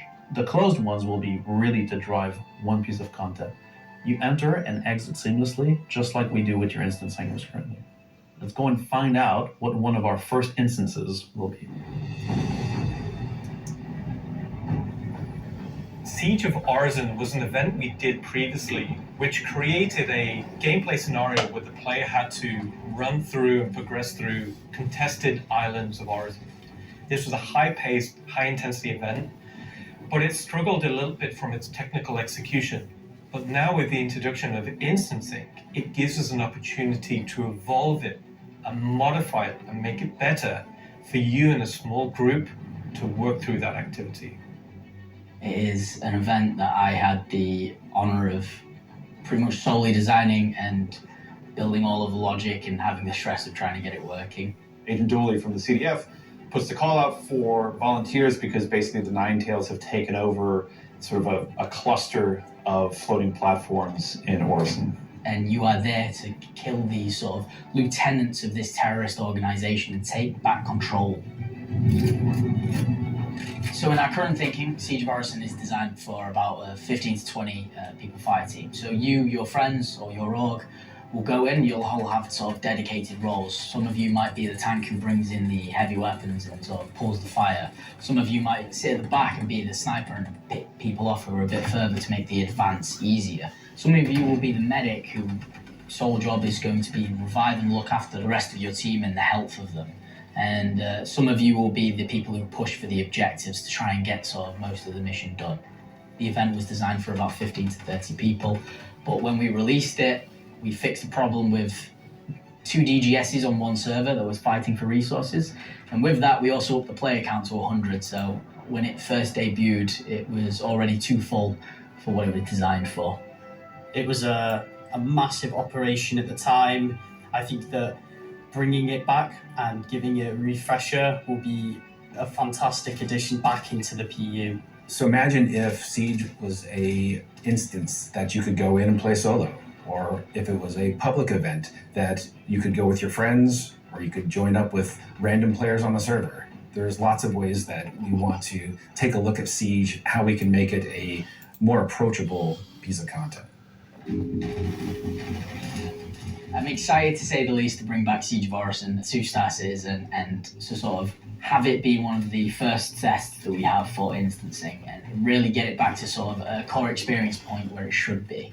So while the next season is quite heavily focused on Nyx, I'm also very happy that we're not really ignoring our other 2 systems of Standard and Pyro, and we're going back there and we're sort of improving and expanding on the player's life in those 2 systems as well.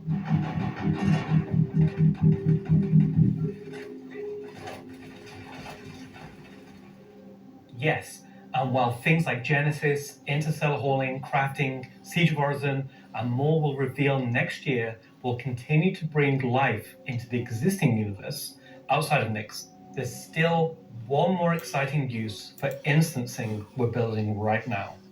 It's an early look than normal, and some of it is still in white box, but we're excited to share the first look at a major content release of 2026, and what it means for progression-based gameplay.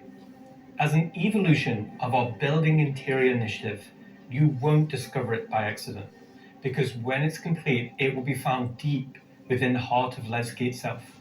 This is the Municipal Works.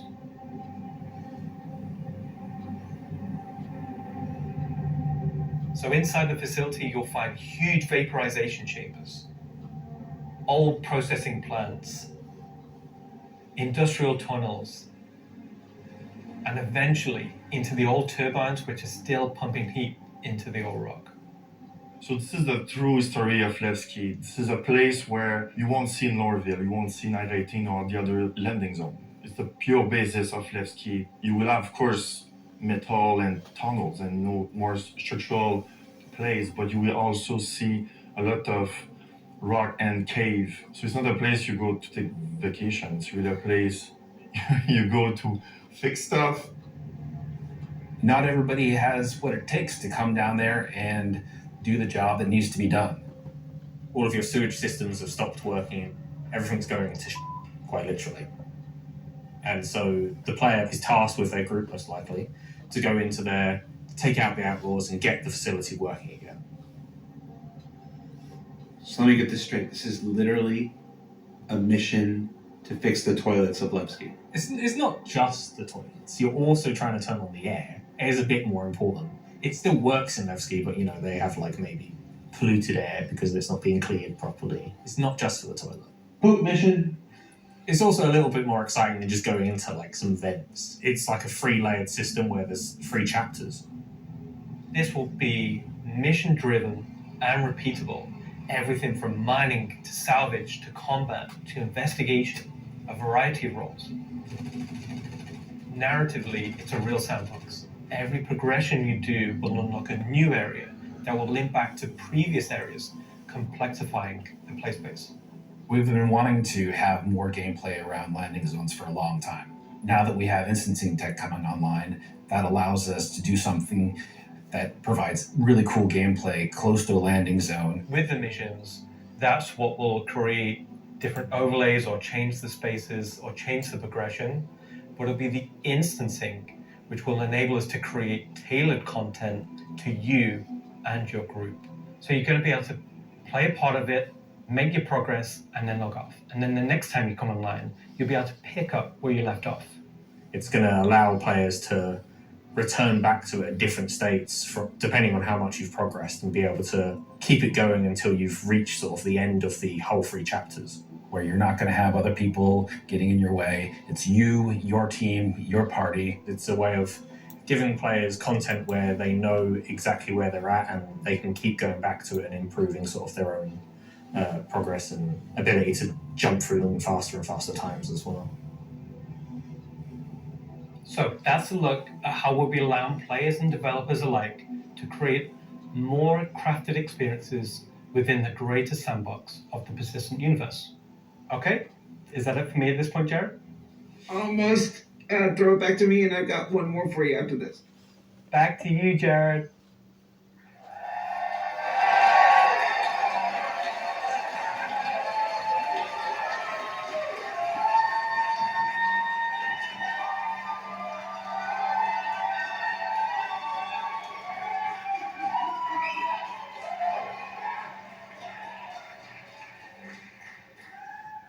really excited about the year ahead. So that's a brief look at some of the ways in which we're allowing you and our developers to craft a more curated Star Citizen experience. Now, at this point in the show, we are in the home stretch. We've got only one more segment to go. But before we do that, we wanted to check out. We said earlier in the show that we would look at what you were saying during the show. We looked at how to put YouTube comments on the stream, and it was immediately apparent that we were going to lose our broadcast license, so we're not going to do that. We did find some social media stuff on Twitch though, or not Twitter, X. What is it called now? Let's see what this says. Let's see. We've got Welcome Back Levski from. I'm not wearing my glasses. Oh no. Oh, time to suit up. Let's go get them, says Ubu. I really should have worn my glasses. Cue the bagpipes. That's the other game, Charlie Oscar. Let's see. Nice to see you live, Jared. Mom? Let's see. First Citizen after playing for almost a decade in Austin. Oh, nice. Straight out of Klesher, back to the Hex. Photos from Leicestershire. How do you say it? Is that Leicestershire? Leicester? I've only been in the UK for 3.5 years. San Jose Bar Citizen Watch Party. Oh, somebody created a lovely Vandal mask there. Sean Tracy, can we get that in game? Just that, exactly. Just scan that, put that in game. All right, so that's a few reactions we're seeing on social media right now. Before we get to our big finale, or the thing we're going to wrap up the show with today, I did want to talk a little bit about big CitizenCon versus digital CitizenCon versus what we're doing today, which is CitizenCon Direct. Every year, CitizenCon is a monumental task for any number of people, whether that's development, marketing, the support teams, the platform teams. Everybody comes together to make this thing happen and go off, hopefully without a hitch. And so far, we've been doing all right, other than some stuff in the room here. You know who you are. They had to know. But doing CitizenCon is not always the easiest thing for our developers. You might not assume this, but most game developers are not social butterflies. They tend to like to sit quietly in the dark at their computers, like little goblins, and just make digital virtual worlds like this. And then I come in all happy and like, hey, you want to be on video? And they're like, no. And I'm like, it's in your contract. And they're like, oh yeah. So we thought, we usually do it behind the scenes afterwards, but we thought we'd do a little bit of it here. The folks in the editorial department put together a brief montage of some of the more candid moments from the filming of CitizenCon over the last couple of weeks. So we're going to spend 2 minutes and take a look at that. Let's see what they put together. How many CitizenCons have you performed in there? Performed? Just the one. No, my first one. One last year. 2. A few. 8 or 9? Maybe 9 or 10? Never. Man, I don't know, man. Did you like doing it? Yes, I was completely terrified. It was good. A bit stressful. The first live one, I was a mess. Weird combination of going from insane highs to insane lows. Live ones. Because it's over. The live ones are pretty special. Pre-game's always fun, but the live events are special, aren't they? Remember when we were at that weird crack house in Anchos? Right. I like the live ones. Oh, I mean, I love these digital ones. These are the best. Every time I've done it, it has been a digital one, and I'd like to do one on stage. Is it because you have a restraining order against you, or? Didn't know if I was going to be sick, if I was going to lose my stomach. How hard is it to keep your eyes open on stage? That's not a problem with the lights. Yeah, they're kind of, I'm realizing through this sentence that I'm closing my eyes as I speak. Do I do that a lot? I am a very shy individual, so this is me just trying to get out of my shell. Getting the crowd to react to the ideas that we've been working on for so long. We can react. Everybody. Yay! I can feel your passion from it. Cut the camera. Counting you down 30 seconds. I'm like, do I stand up? Do I sit down? Do I drink? Do I not? Do I talk? This will be the best one yet. That's right. Because it's nice and short. Is this all supposed to be usable content? Because I can do different. Of all your nicknames, why is Moist Master your favorite? I think you mean least favourite, and because it has the word moist in it. I mean, come on. We'll give you a new nickname by the end of this. Sounds good. Could do All one. Let's get started.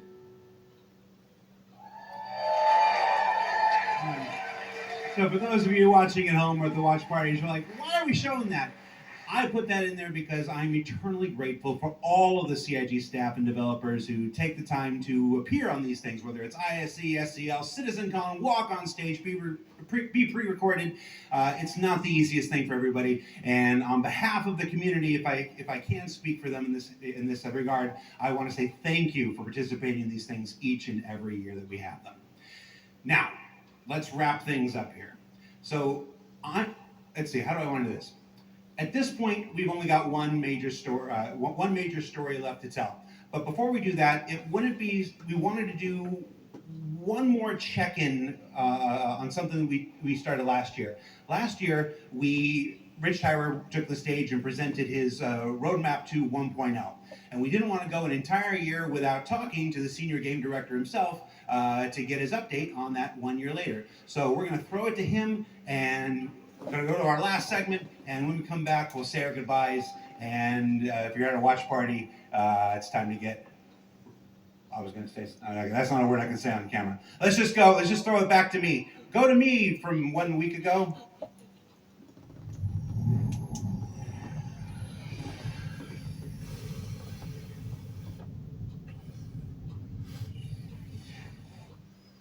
Last year, Senior Game Director Rich Tyrer took to the stage and revealed our plan for 1.0. Now, before we end this year's CitizenCon Direct, we wanted to take a few moments and follow up on that reveal from last year, to do as we've done today and look at the year ahead. So, Rich, thanks for taking the time to join us. You're welcome. All right, so we're going to jump right into it. Everybody knows the only constant in game development is change. So I'm going to ask you outright, what's changed about the road to 1.0? Well, fortunately, nothing. It still remains our North Star. The team is busy working towards that goal in the background, and every patch this year has moved us towards that goal. And if you haven't watched the Star Citizen 1.0 presentation from last year, I highly recommend you do so, because everything in it is still relevant as of today. You mentioned every patch this year has moved us towards that goal, so I want to dig deeper into that. We've done, at this point, 9 releases in this year, more than any year prior. How does each one of these not just sit as their own moment in time, but move us forward on this road to 1.0? Well, last year I discussed the framework of 1.0, how all those complex systems can tie together. And one of the core aspects of that was the main story, which became the spine of the universe, which brought all of the locations, mission givers, guilds, and all the different areas of the game to the players. Now, what I didn't talk about from last year was all the content that was going to support that framework, add the flesh to the bones, should we say. And I think that's where this year has moved us towards that goal. If you think about previous events of previous years, they've generally been locations that we've put into the verse, but they've been transient. We've taken them away, like Siege of Orison or Zenith Threat. We've added them to game, and then they've been moved away.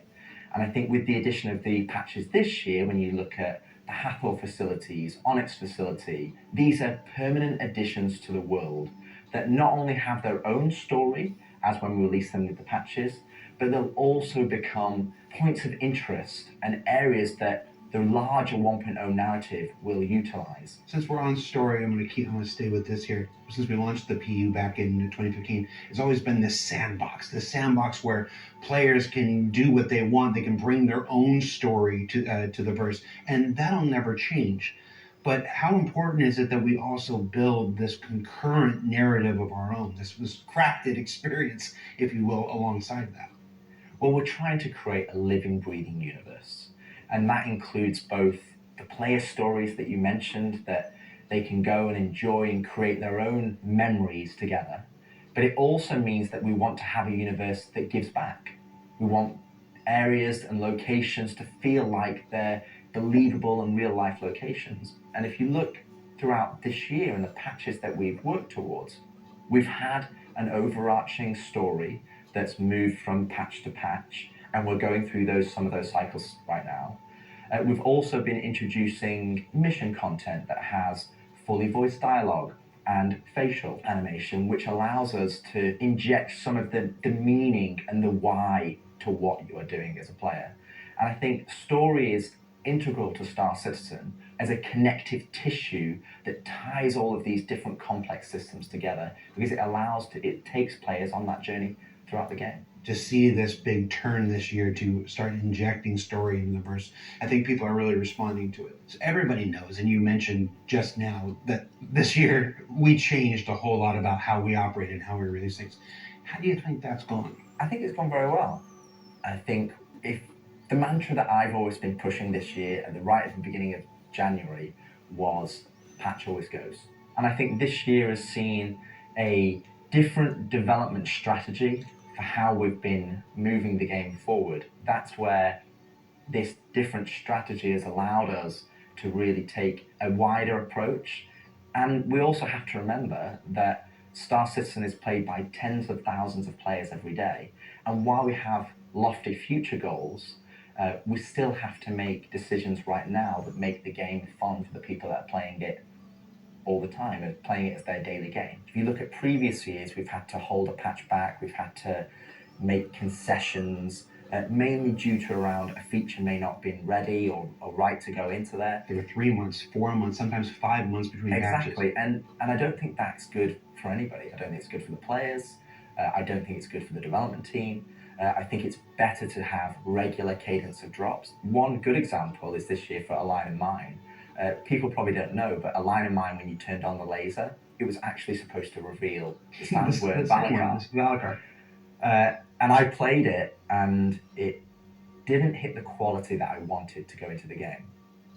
So we changed, and I took it out, and I made that decision alongside Chris and Erin, and we've held that back, and we're going to work on that towards a future patch. But I think definitely the more regular cadences has had the multiple benefits, and like I said, I want to dispel a myth right here, right now. Like, features are still being worked on quite heavily in the background, from radar and scanning, and FPS, the new quantum, to inventory, engineering, and crafting, and all of those features are going to be coming very, very soon for players to get their hands on. And, you know, I'm going to be honest, I'm not going to sit here and say that if I was to go back to the start of the year, I would hope that we would have released more features.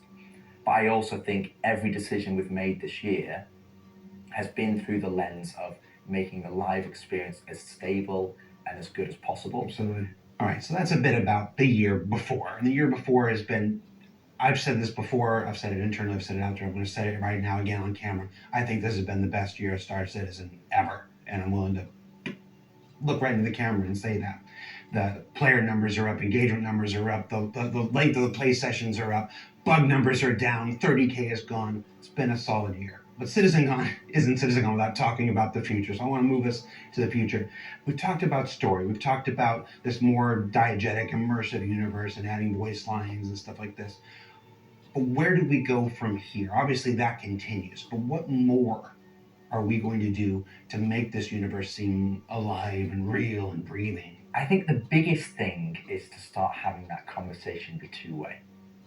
So if you think about this year, like you mentioned, with having fully voiced NPCs, but a lot of those missions and those NPCs, they're talking to you, they're talking at you. Right. You don't get to talk back to them. Now, obviously, you get to interact with them through your actions, you get to go and do their mission, you get to move that along, and then they talk to you again. But it's a one-way conversation. We're missing that conversation wheel. Exactly. The next part would be physical mission givers. That's something that we're going to be working towards very soon, with Battaglia being the first one coming back in the verse. And just to be clear, we'll be bringing all the mission givers eventually back, and we want them to be an integral part of the verse and the story that players go and enjoy.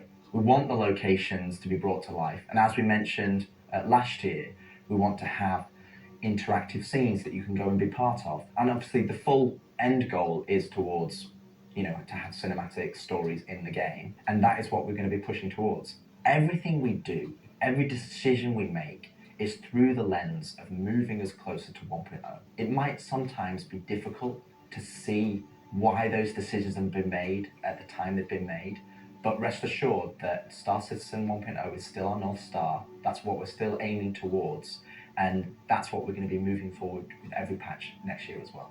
And remembering when mission givers were first introduced, they sometimes became a bottleneck. Is there a role in instancing, which we learned about earlier today? Is there a role for instancing in that, in helping with mission givers?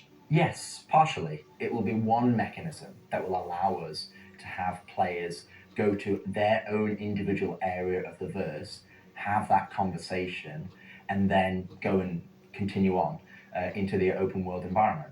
So I think that's where, when we look at instancing provides us one tool that allows us to remove that bottleneck and provide a more seamless experience. Happy you said that, because that's one of our last topics I want to get to, is how we reconcile instancing with the persistent universe. Like, for the last 10 years now, we've been building this giant, seamless, persistent universe where everybody can come in and play together.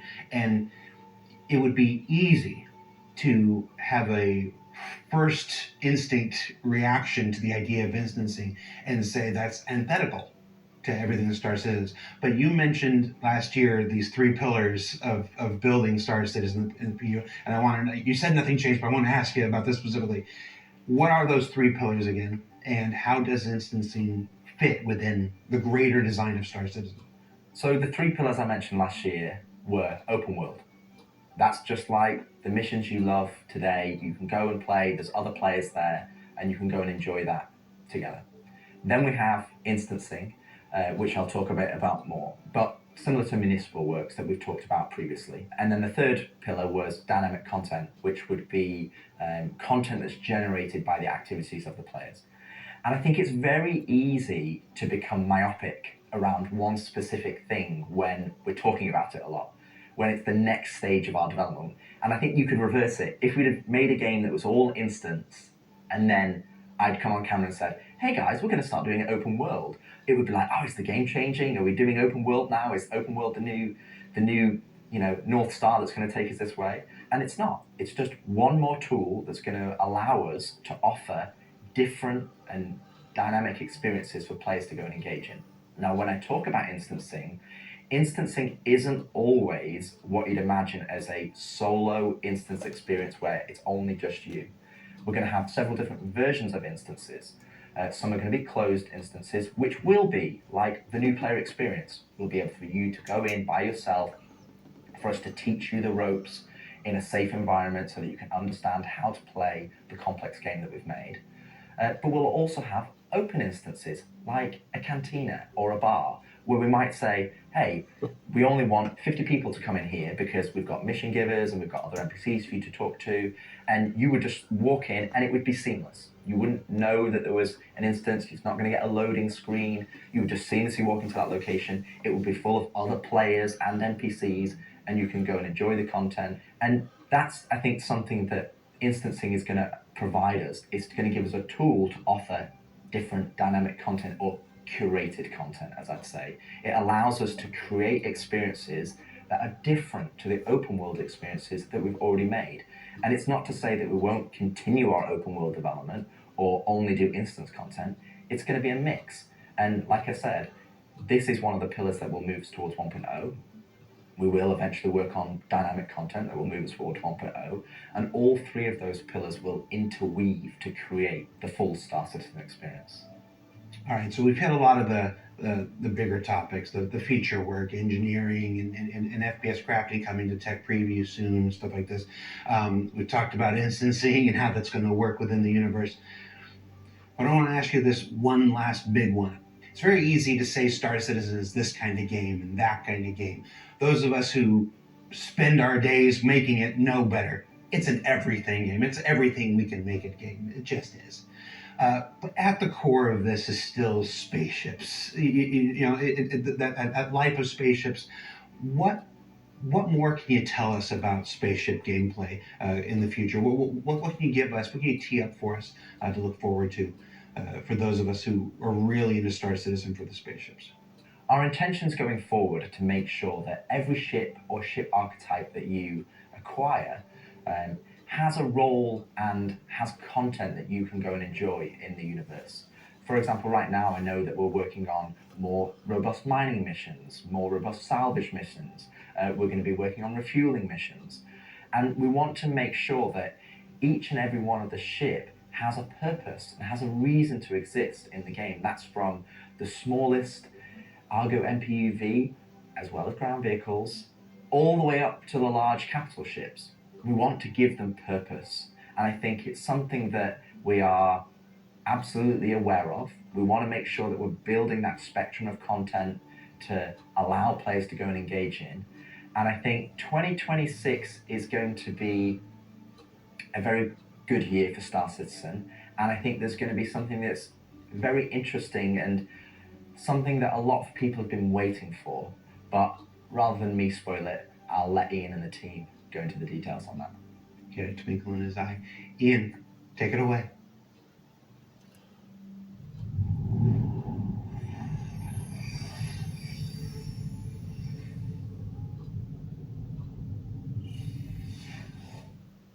So the persistent universe has existed for over 10 years now. During that time, we've created lots of gameplay systems, we've added hundreds of locations, we've added lots of mission activities for different purposes: combat, cargo, mining, salvaging. But for combat ships, the only thing you've been able to do is fight other combat ships. In 2026, this changes. We're going to be delivering a spaceship-focused activity space which incentivizes the use of different gameplay roles. These are going to be scenarios where you're going to have to plan and strategize and create operational tactics to overcome your objective. So what you're going to see is very early. It's early in the pipeline process, and it's going to come online about mid next year. But we're really excited about the content we're creating, so we want to share with you a super early look at what we're building in a space we're calling Tactical Strike Groups.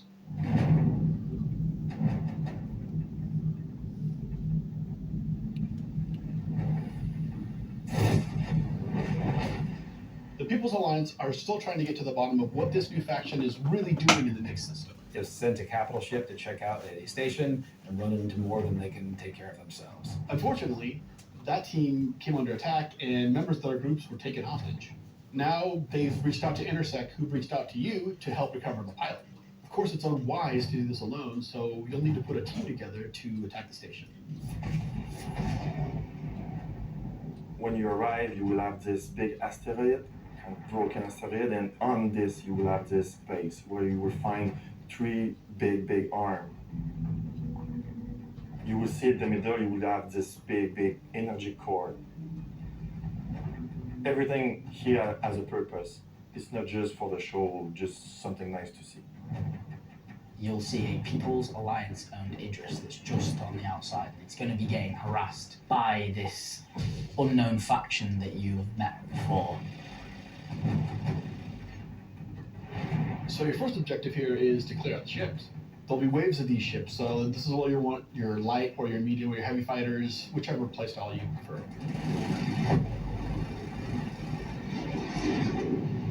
So while one part of your group is dealing with the fighters, now it's time to actually assault the station.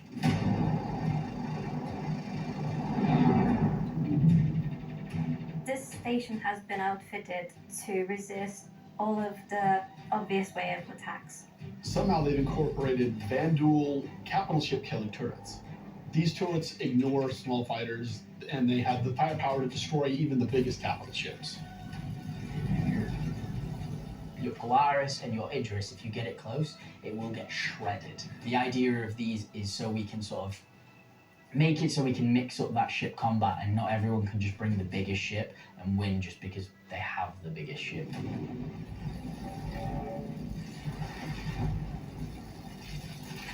You have to send out your best pilots to navigate the superstructure and take down anything that may damage your bigger ships. So at this point you're thinking, destroy the turrets. But it's not that easy. This turret has shields that you've never seen before. It won't take any kind of damage.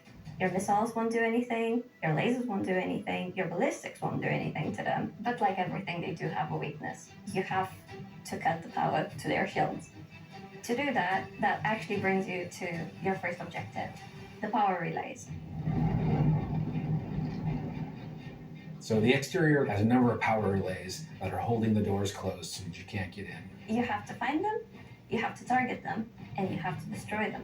But it may not be as easy as it seems. Here's our first wrinkle. The power relays have their own shields that are resistant to energy-based attacks. We know how much you like using laser repeaters, but so do these guys. Capital ship can't get close enough because of the turrets. So ships with explosive or ballistic ordnance will be needed here. That's torpedo ships like your Retaliator or Gladiator, or even another fighter with ballistics loadout. That's going to take you a while.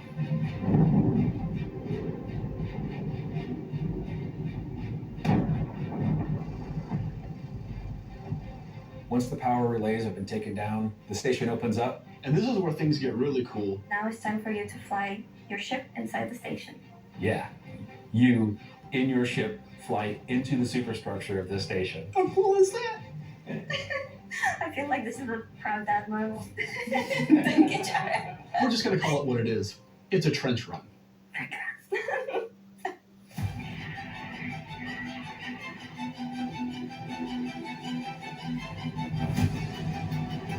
So as you enter the structure, you'll see cooling units along the sides that you'll need to take out. There's 3 arms to the station that have these trenches. You'll fly into one, and then there'll be a core in the center, and then you'll move out another trench.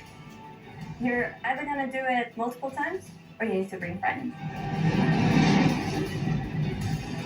At this point, the core is still protected, so these are essentially strafing runs. There are objects to avoid. You're going to have to be able to dodge. You're going to have to move quickly. You need an agile ship. Because the shield generator that you're targeting is emitting lots of distortion damage. So once the cooling units are out, that exposes the core to overheat, which means that you can attack it from the inside and also from exhaust ports on the outside of the station. This core is armored and just takes a whole lot of damage.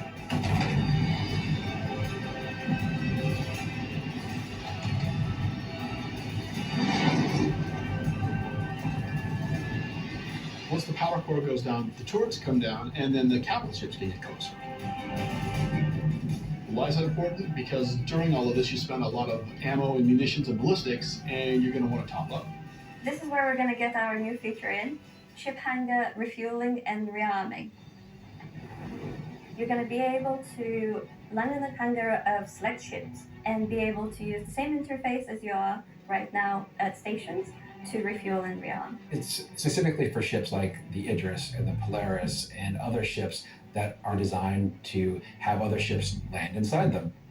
Of course, it'll be more than just those 2 ships, and you'll find out more once we get closer to release. But this is a really important feature that we're really excited to get out.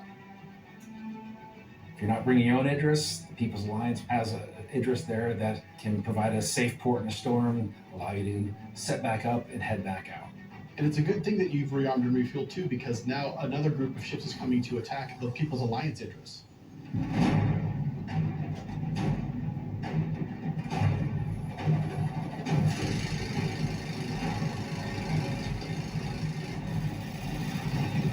So while the fighters are protecting the Idris, what's happening at the station? Well, that's where the dropships come in. Now you've got to take a fire team in. You've got to land, you've got to fight through an onslaught of FPS enemies that belong to this unknown faction, and you've got to open a hangar door which will allow you to release captives from the station.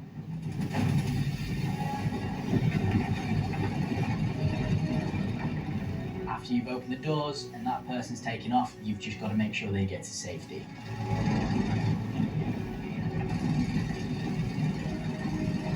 So at this point, all of this sounds pretty simple, but there's an additional complication.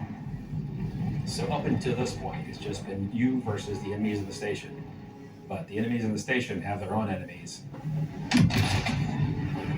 The Van Duel neighbors who really don't like these guys for some reason will come in and wreak havoc on everything. And they're not going to discriminate between you and the station. They're out for blood.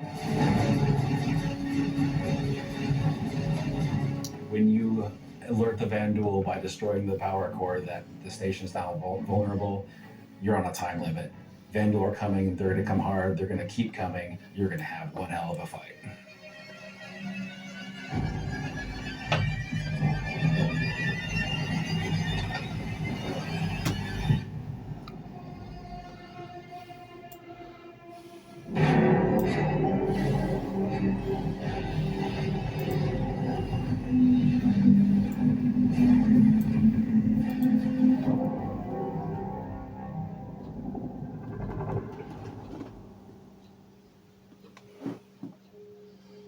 tactical strike groups. I'm personally so invested in this. So throughout 2025, we created a variety of content. Some of it was very focused on FPS combat. So personally, driving a more vehicle-based experience was very important to me. This is a defining statement that I want to do in 2026. We're a spaceship game. There are prized possessions. They're the objects we fall in love with. This is the content we want to create, which creates scenarios and roles for you to use those spaceships. We won't get to all roles initially, but we should see this as a landmark, a position where we can see a gameplay space which incentivizes the use of different ships and scenarios to clear objectives and complete missions in a variety of roles. And in the future, we can use this to expand on. So I hope you're all just as excited as I am for tactical strike groups. They're gonna be fantastic.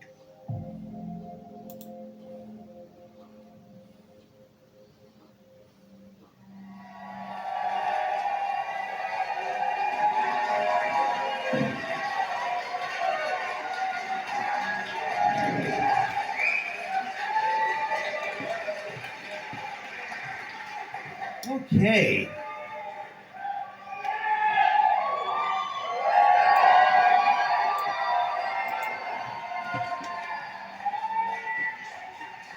Why do you still have the puppet? John, come home. All right, so tactical strike groups. It's been a long road for the last 10 years. The PU's been around. We've done lots to build stuff for mining ships and for salvage ships. And as Rich said, we're currently building out even more for those. And our first refueling missions coming online in 2026. But combat missions. Oh, hi, Aaron Roberts. But finally having enough of the foundation in place that we can begin to build real spaceship operations. In any other MMO they call dungeons. It's really exciting for me, and that's why we're ending the show this year with that. So yeah, that's been CitizenCon Direct. Thank you for taking the time to share this with us. Again, this is just a glimpse at some of what's coming in 2026. I've seen the Twitch chat and the YouTube chat like, oh, you're spoiling everything. I promise, we ain't. So before we let you go, that's it for me. Thank you so much for tuning in. And as with every CitizenCon, the last word shouldn't be mine. It should belong to our founders and CEO. So take it away, Chris Roberts. I hope you enjoyed this glimpse into some of what the team is cooking for the near future. Of course, we're not going to spoil everything that's currently in progress, and many features we haven't discussed today are in active development, like base building, social, and trade tools that are very much a priority. These, along with bringing the final polished features from Squadron 42 into the persistent universe, will make next year the most exciting yet for Star Citizen. Finally, I want to extend a heartfelt thank you to everyone at CIG for working so tirelessly and with so much passion to deliver something that is already special and will only get more so as we continue. And of course, to all of you for making all this possible with your support and feedback. We couldn't do this without all of you, something that I and the team appreciate every day. We are very lucky to be allowed the time and the money to build a game of all of our dreams, something that is only more apparent as the video game business becomes more monolithic. We are one of the few large independents left standing, and there is no way we would be allowed to dream as big as we are on an original game and take the time to achieve that dream if we were part or funded by any of the few remaining mega game companies. So thank you, and I look forward to seeing you all in the verse this coming year.